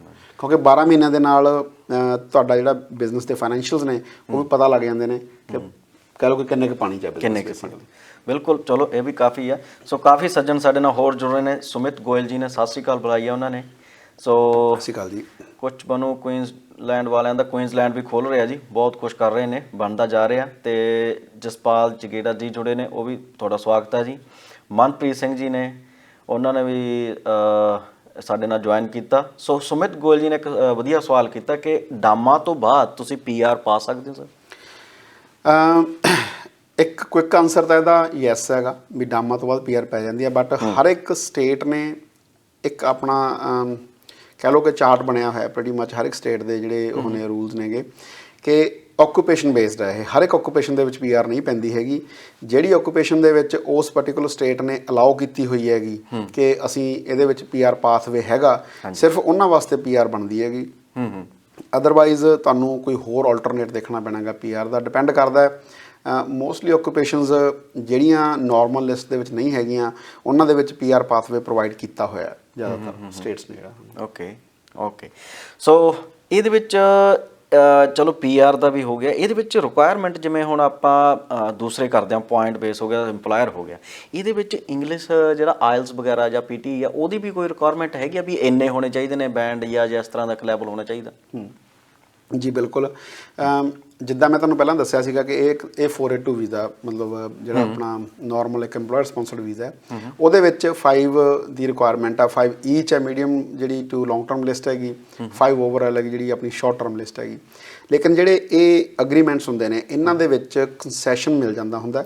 ਉਹ ਕੰਸੈਸ਼ਨ ਕਿਹੜੀਆਂ ਚੀਜ਼ਾਂ ਦਾ ਮਿਲ ਸਕਦਾ ਹੈ? ਉਹ ਕੰਸੈਸ਼ਨ ਇੰਗਲਿਸ਼ ਲੈਂਗੁਏਜ ਦਾ ਹੋ ਸਕਦਾ ਹੈਗਾ, ਉਹ ਕੰਸੈਸ਼ਨ ਤੁਹਾਡੇ ਐਕਸਪੀਰੀਅੰਸ ਦਾ ਹੋ ਸਕਦਾ ਹੈ, ਉਹ ਕੰਸੈਸ਼ਨ ਤੁਹਾਡੀ ਕੁਆਲੀਫਿਕੇਸ਼ਨ ਜਾਂ ਸਕਿੱਲ ਅਸੈਸਮੈਂਟ ਵਗੈਰਾ ਦਾ ਹੋ ਸਕਦਾ ਹੈਗਾ।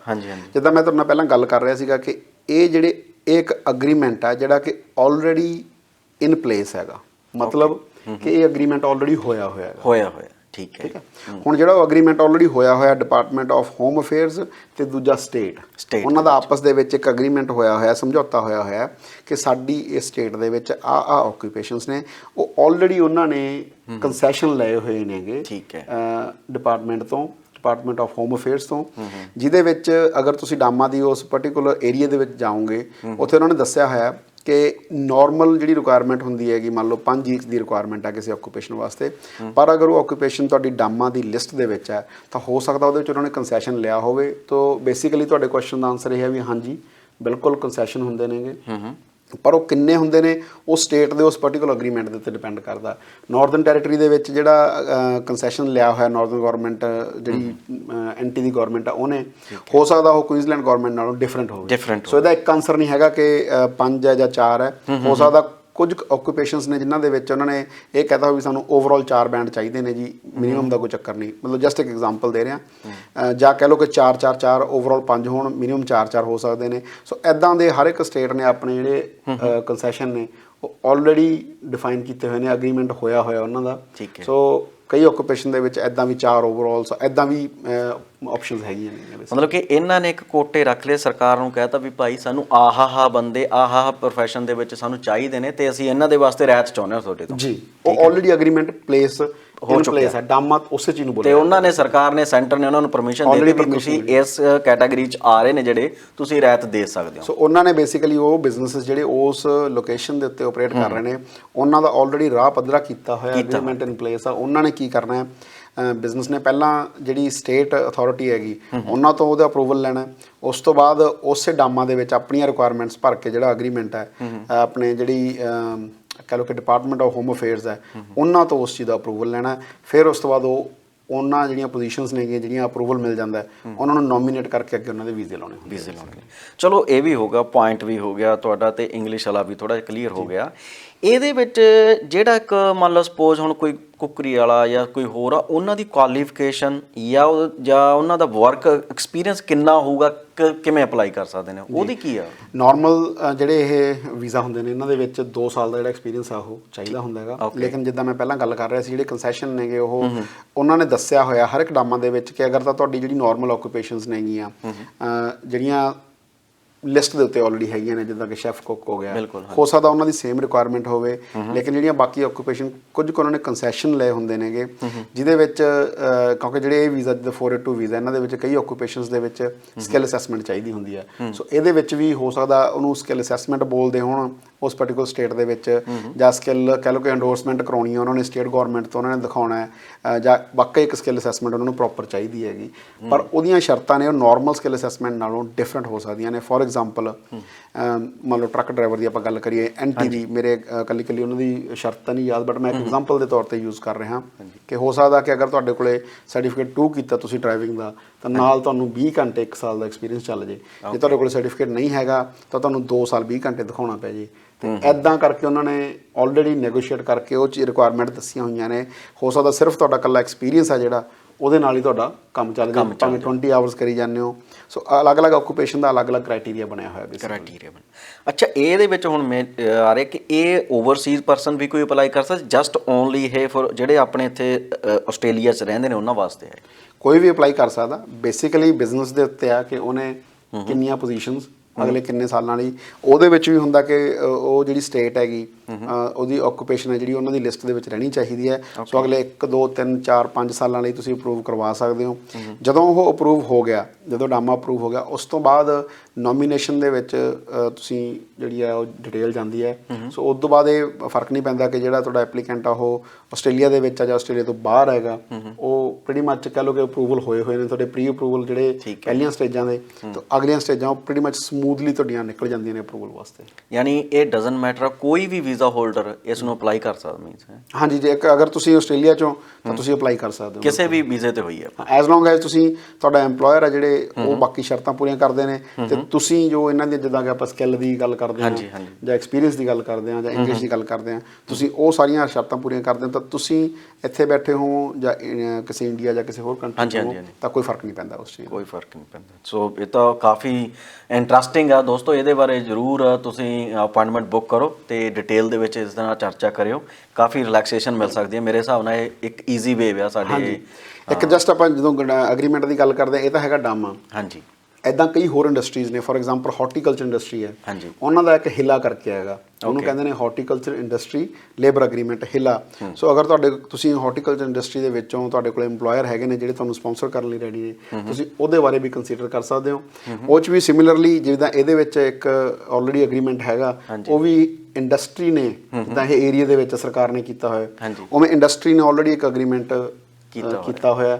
ਰੈਸਟੋਰੈਂਟ ਇੰਡਸਟਰੀ ਜਿਹੜੀ ਫਾਈਨ ਡਾਈਨ ਰੈਸਟੋਰੈਂਟ ਇੰਡਸਟਰੀ ਹੈ, ਉਹਦਾ ਵੀ ਐਗਰੀਮੈਂਟ ਹੋਇਆ ਹੈ, ਜਿਹਦੇ ਵਿੱਚ ਤੁਸੀਂ ਸ਼ੈਫ, ਕੁੱਕ ਤੇ ਵੇਟ ਸਟਾਫ ਨੂੰ ਬੁਲਾ ਸਕਦੇ ਹੋਗੇ। ਅਗਰ ਤੁਸੀਂ ਇਹਨਾਂ ਦੇ ਵਿੱਚੋਂ ਕੁਝ ਐਪਲੀਕੈਂਟ ਹੋ ਤੇ ਤੁਹਾਡੇ ਕੋਲ EMPLOYER ਹੈਗਾ, ਪਰ ਉਹ ਫਾਈਨ ਡਾਈਨ ਦੇ ਵਿੱਚ ਹੋਣਾ ਚਾਹੀਦਾ, ਨਾਰਮਲ ਜਿਹੜੇ ਰੈਸਟੋਰੈਂਟ ਹੁੰਦੇ ਨੇ ਉਹਨਾਂ ਦੇ ਵਿੱਚ ਨਹੀਂ ਹੁੰਦਾ। ਸੋ ਇੱਦਾਂ ਹੋਰ ਵੀ ਲੇਬਰ ਐਗਰੀਮੈਂਟਸ ਅਵੇਲੇਬਲ ਹੈਗੇ ਨੇ। ਚਲੋ ਮਤਲਬ ਅਪਾਇੰਟਮੈਂਟ ਰੱਖੀਏ ਫਿਰ ਹੈ। ਸੋ ਚਲੋ ਇਹ ਜਿਵੇਂ ਤੁਸੀਂ ਹਿਲਾ ਬਾਰੇ ਗੱਲ ਕਰੀ ਆ ਜਾਂ ਡਾਮਾ ਦੀ ਆ, ਇਹਦੇ ਵਿੱਚ ਜਿਵੇਂ ਇਹਦੇ ਵਿੱਚ ਵੀ ਕੰਟਰੀਆਂ ਨੇ ਵੀ ਕੋਈ ਵੀ ਕੰਟਰੀ ਅਪਲਾਈ ਕਰ ਸਕਦੇ, ਜਿਵੇਂ ਪਹਿਲਾਂ ਹੁੰਦਾ ਸੀਗਾ ਮੇਰੇ ਦਿਮਾਗ 'ਚ ਆ ਰਿਹਾ ਜਿਵੇਂ ਹੌਲੀਡੇ ਵਰਕਿੰਗ ਵੀਜ਼ਾ ਸੀ, ਉਹ ਆਪਣੇ ਇੰਡੀਅਨ ਕੰਟਰੀ ਜਾਂ ਪਾਕਿਸਤਾਨ ਇੱਧਰਲੀ ਕੰਟਰੀਜ਼ ਨਹੀਂ ਅਪਲਾਈ ਕਰ ਸਕਦੇ? ਉਹ ਹਾਲੇ ਵੀ ਇੱਦਾਂ ਹੀ ਆ, ਨਹੀਂ ਕਰ ਸਕਦੇ, ਬਟ ਇਹਦੇ ਵਿੱਚ ਕੰਟਰੀਜ਼ ਦਾ ਕੋਈ ਇੱਦਾਂ ਦਾ ਉਹ ਸਿਸਟਮ ਨਹੀਂ ਹੈਗਾ। ਓਕੇ, ਐਜ਼ ਲੌਂਗ ਐਜ਼ EMPLOYER ਆ ਉਹਨੂੰ ਉਹ ਵਿਲਿੰਗ ਆ ਤੁਹਾਨੂੰ ਨੋਮੀਨੇਟ ਕਰਨ ਨੂੰ, ਤੁਹਾਨੂੰ ਸਪਾਂਸਰ ਕਰਨ ਨੂੰ, ਤਾਂ ਕੋਈ ਦਿੱਕਤ ਨਹੀਂ ਹੈ। ਮਤਲਬ ਕਿ ਇਹ ਕੋਈ ਸਵਾਲ ਨਹੀਂ ਉੱਠੂਗਾ ਵੀ ਤੂੰ ਆਸਟ੍ਰੇਲੀਆ ਤੋਂ ਇੰਡੀਆ ਤੋਂ ਹੀ ਕਿਉਂ ਲੇਬਰ ਬੰਦਾ ਉਸ ਬੰਦੇ ਨੂੰ ਕਾਲ ਕਰ ਰਹੇ ਆ? ਦੇਖੋ ਕੱਲ੍ਹ ਇੱਕ ਰਿਪੋਰਟ ਆਈ ਹੈ ਜਿਹੜੀ ਕਿ ਆਉਣ ਵਾਲੇ ਜਿਹੜੇ ਮਾਈਗ੍ਰੇਸ਼ਨ ਦਾ ਭਵਿੱਖ ਉਹਨੇ ਤੈਅ ਕਰਨਾ। ਉਸ ਰਿਪੋਰਟ ਦੇ ਬਿਹਾਫ ਦੇ ਉੱਤੇ ਸਬਮਿਸ਼ਨਸ ਹੋਈਆਂ ਨੇ ਡਿਪਾਰਟਮੈਂਟ ਆਫ ਹੋਮ ਅਫੇਅਰਸ ਨੂੰ।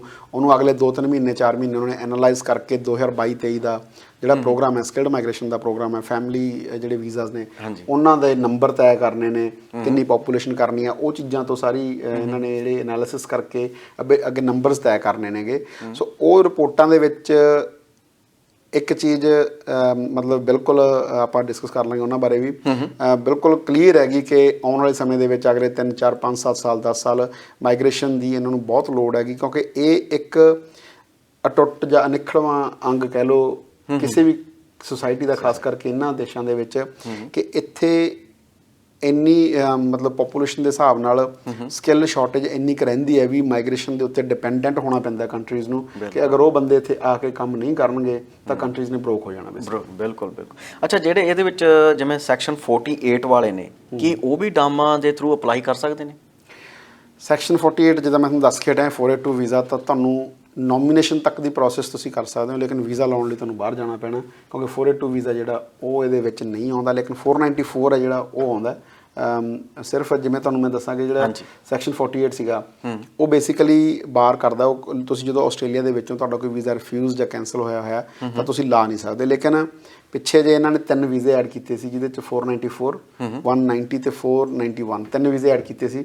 ਲੇਕਿਨ ਅਗਰ 482 ਆਪਾਂ ਗੱਲ ਕਰੀਏ ਡਾਮਾ ਦੇ ਵਿੱਚ ਤਾਂ ਉਹ ਆਪਾਂ ਨਹੀਂ ਲਾ ਸਕਦੇ, ਕਿਉਂਕਿ ਸੈਕਸ਼ਨ 48 ਵਾਲੇ ਜਿਹੜੇ 482 ਉਹ ਅਲਾਉ ਨਹੀਂ ਕਰਦਾ। ਸੋ ਬਾਹਰ ਜਾ ਕੇ ਵੀਜ਼ਾ ਲਾਉਣਾ ਪੈਣਾ। ਲੇਕਿਨ ਅਗਰ ਤੁਹਾਡੀ ਨੋਮੀਨੇਸ਼ਨ ਅਪਰੂਵ ਹੋ ਗਈ ਹੈ ਤਾਂ ਹੁਣ ਆਉਣ ਵਾਲੇ ਟਾਈਮ ਦੇ ਵਿੱਚ ਜਿੱਦਾਂ ਕਿ ਆਪਾਂ ਨੂੰ ਪਤਾ ਹੈ ਬਾਰਡਰ ਖੁੱਲ੍ਹਣੇ ਸ਼ੁਰੂ ਹੋ ਗਏ, ਸੋ ਆਉਣ ਵਾਲੇ ਸਮੇਂ ਦੇ ਵਿੱਚ ਇਹ ਚੀਜ਼ ਈਜ਼ੀ ਹੋ ਜਾਣੀ ਹੈ, ਬਾਹਰ ਜਾ ਕੇ ਲਾ ਸਕਦੇ ਹਾਂ ਆਪਾਂ ਬੇਸਿਕਲੀ। ਮਤਲਬ ਕਿ ਇੱਥੇ ਰਹਿ ਕੇ ਨਹੀਂ ਲਾ ਸਕਦੇ, ਆਪਾਂ ਨੂੰ ਕੰਟਰੀ ਲੀਵ ਕਰਨੀ ਪੈਣੀ। ਹਾਂ, ਜੇ ਅਗਰ ਪਹਿਲੀਆਂ ਸਟੇਜਸ ਤੁਸੀਂ ਕਰਾ ਰਹੇ ਨੇ approve, for example nomination approve ਹੋ ਜਾਂਦੀ ਹੈ ਤਾਂ ਸਿਰਫ ਇੱਕ ਵੀਜ਼ਾ ਰਹਿ ਜਾਂਦਾ, ਉਹ ਬਾਹਰ ਜਾ ਕੇ ਲਾ ਕੇ ਤੁਸੀਂ ਵਾਪਸ ਆ ਸਕਦੇ ਹੋਗੇ। ਆਲਰਾਈਟ, ਚਲੋ ਕੋਈ ਚਾਂਸ ਹੈਗੇ ਨੇ, ਬਿਲਕੁਲ ਉਹ ਨਹੀਂ ਹੈ। ਅੱਛਾ, ਜਿਹੜਾ ਐਪਲੀਕੈਂਟ ਆ ਉਹ ਜਿਵੇਂ ਪਹਿਲੇ ਆਪਾਂ ਹੋਰ ਦੇਖਦੇ ਹਾਂ, ਆਪਾਂ ਸਪਾਂਸਰ ਲੈਂਦੇ ਨੇ ਕਿ ਉਹ ਰੀਜਨਲ ਏਰੀਆ ਦੇ ਵਿੱਚ ਰਹਿੰਦਾ ਹੋਵੇ, ਉੱਥੇ ਹੀ ਕੰਮ ਕਰਦਾ ਹੋਵੇ ਜਾਂ ਇੱਦਾਂ ਇਹ ਵੀ ਇਹਦੀ ਕੋਈ ਕੰਡੀਸ਼ਨ ਆ ਕਿ ਉਹ ਇਸੇ ਪਾਰਟੀਕੂਲਰ ਏਰੀਆ ਦੇ ਵਿੱਚ ਰਹਿੰਦਾ ਹੋਵੇ, ਰੀਜਨਲ ਏਰੀਆ ਜਿਵੇਂ ਸਪੋਜ਼?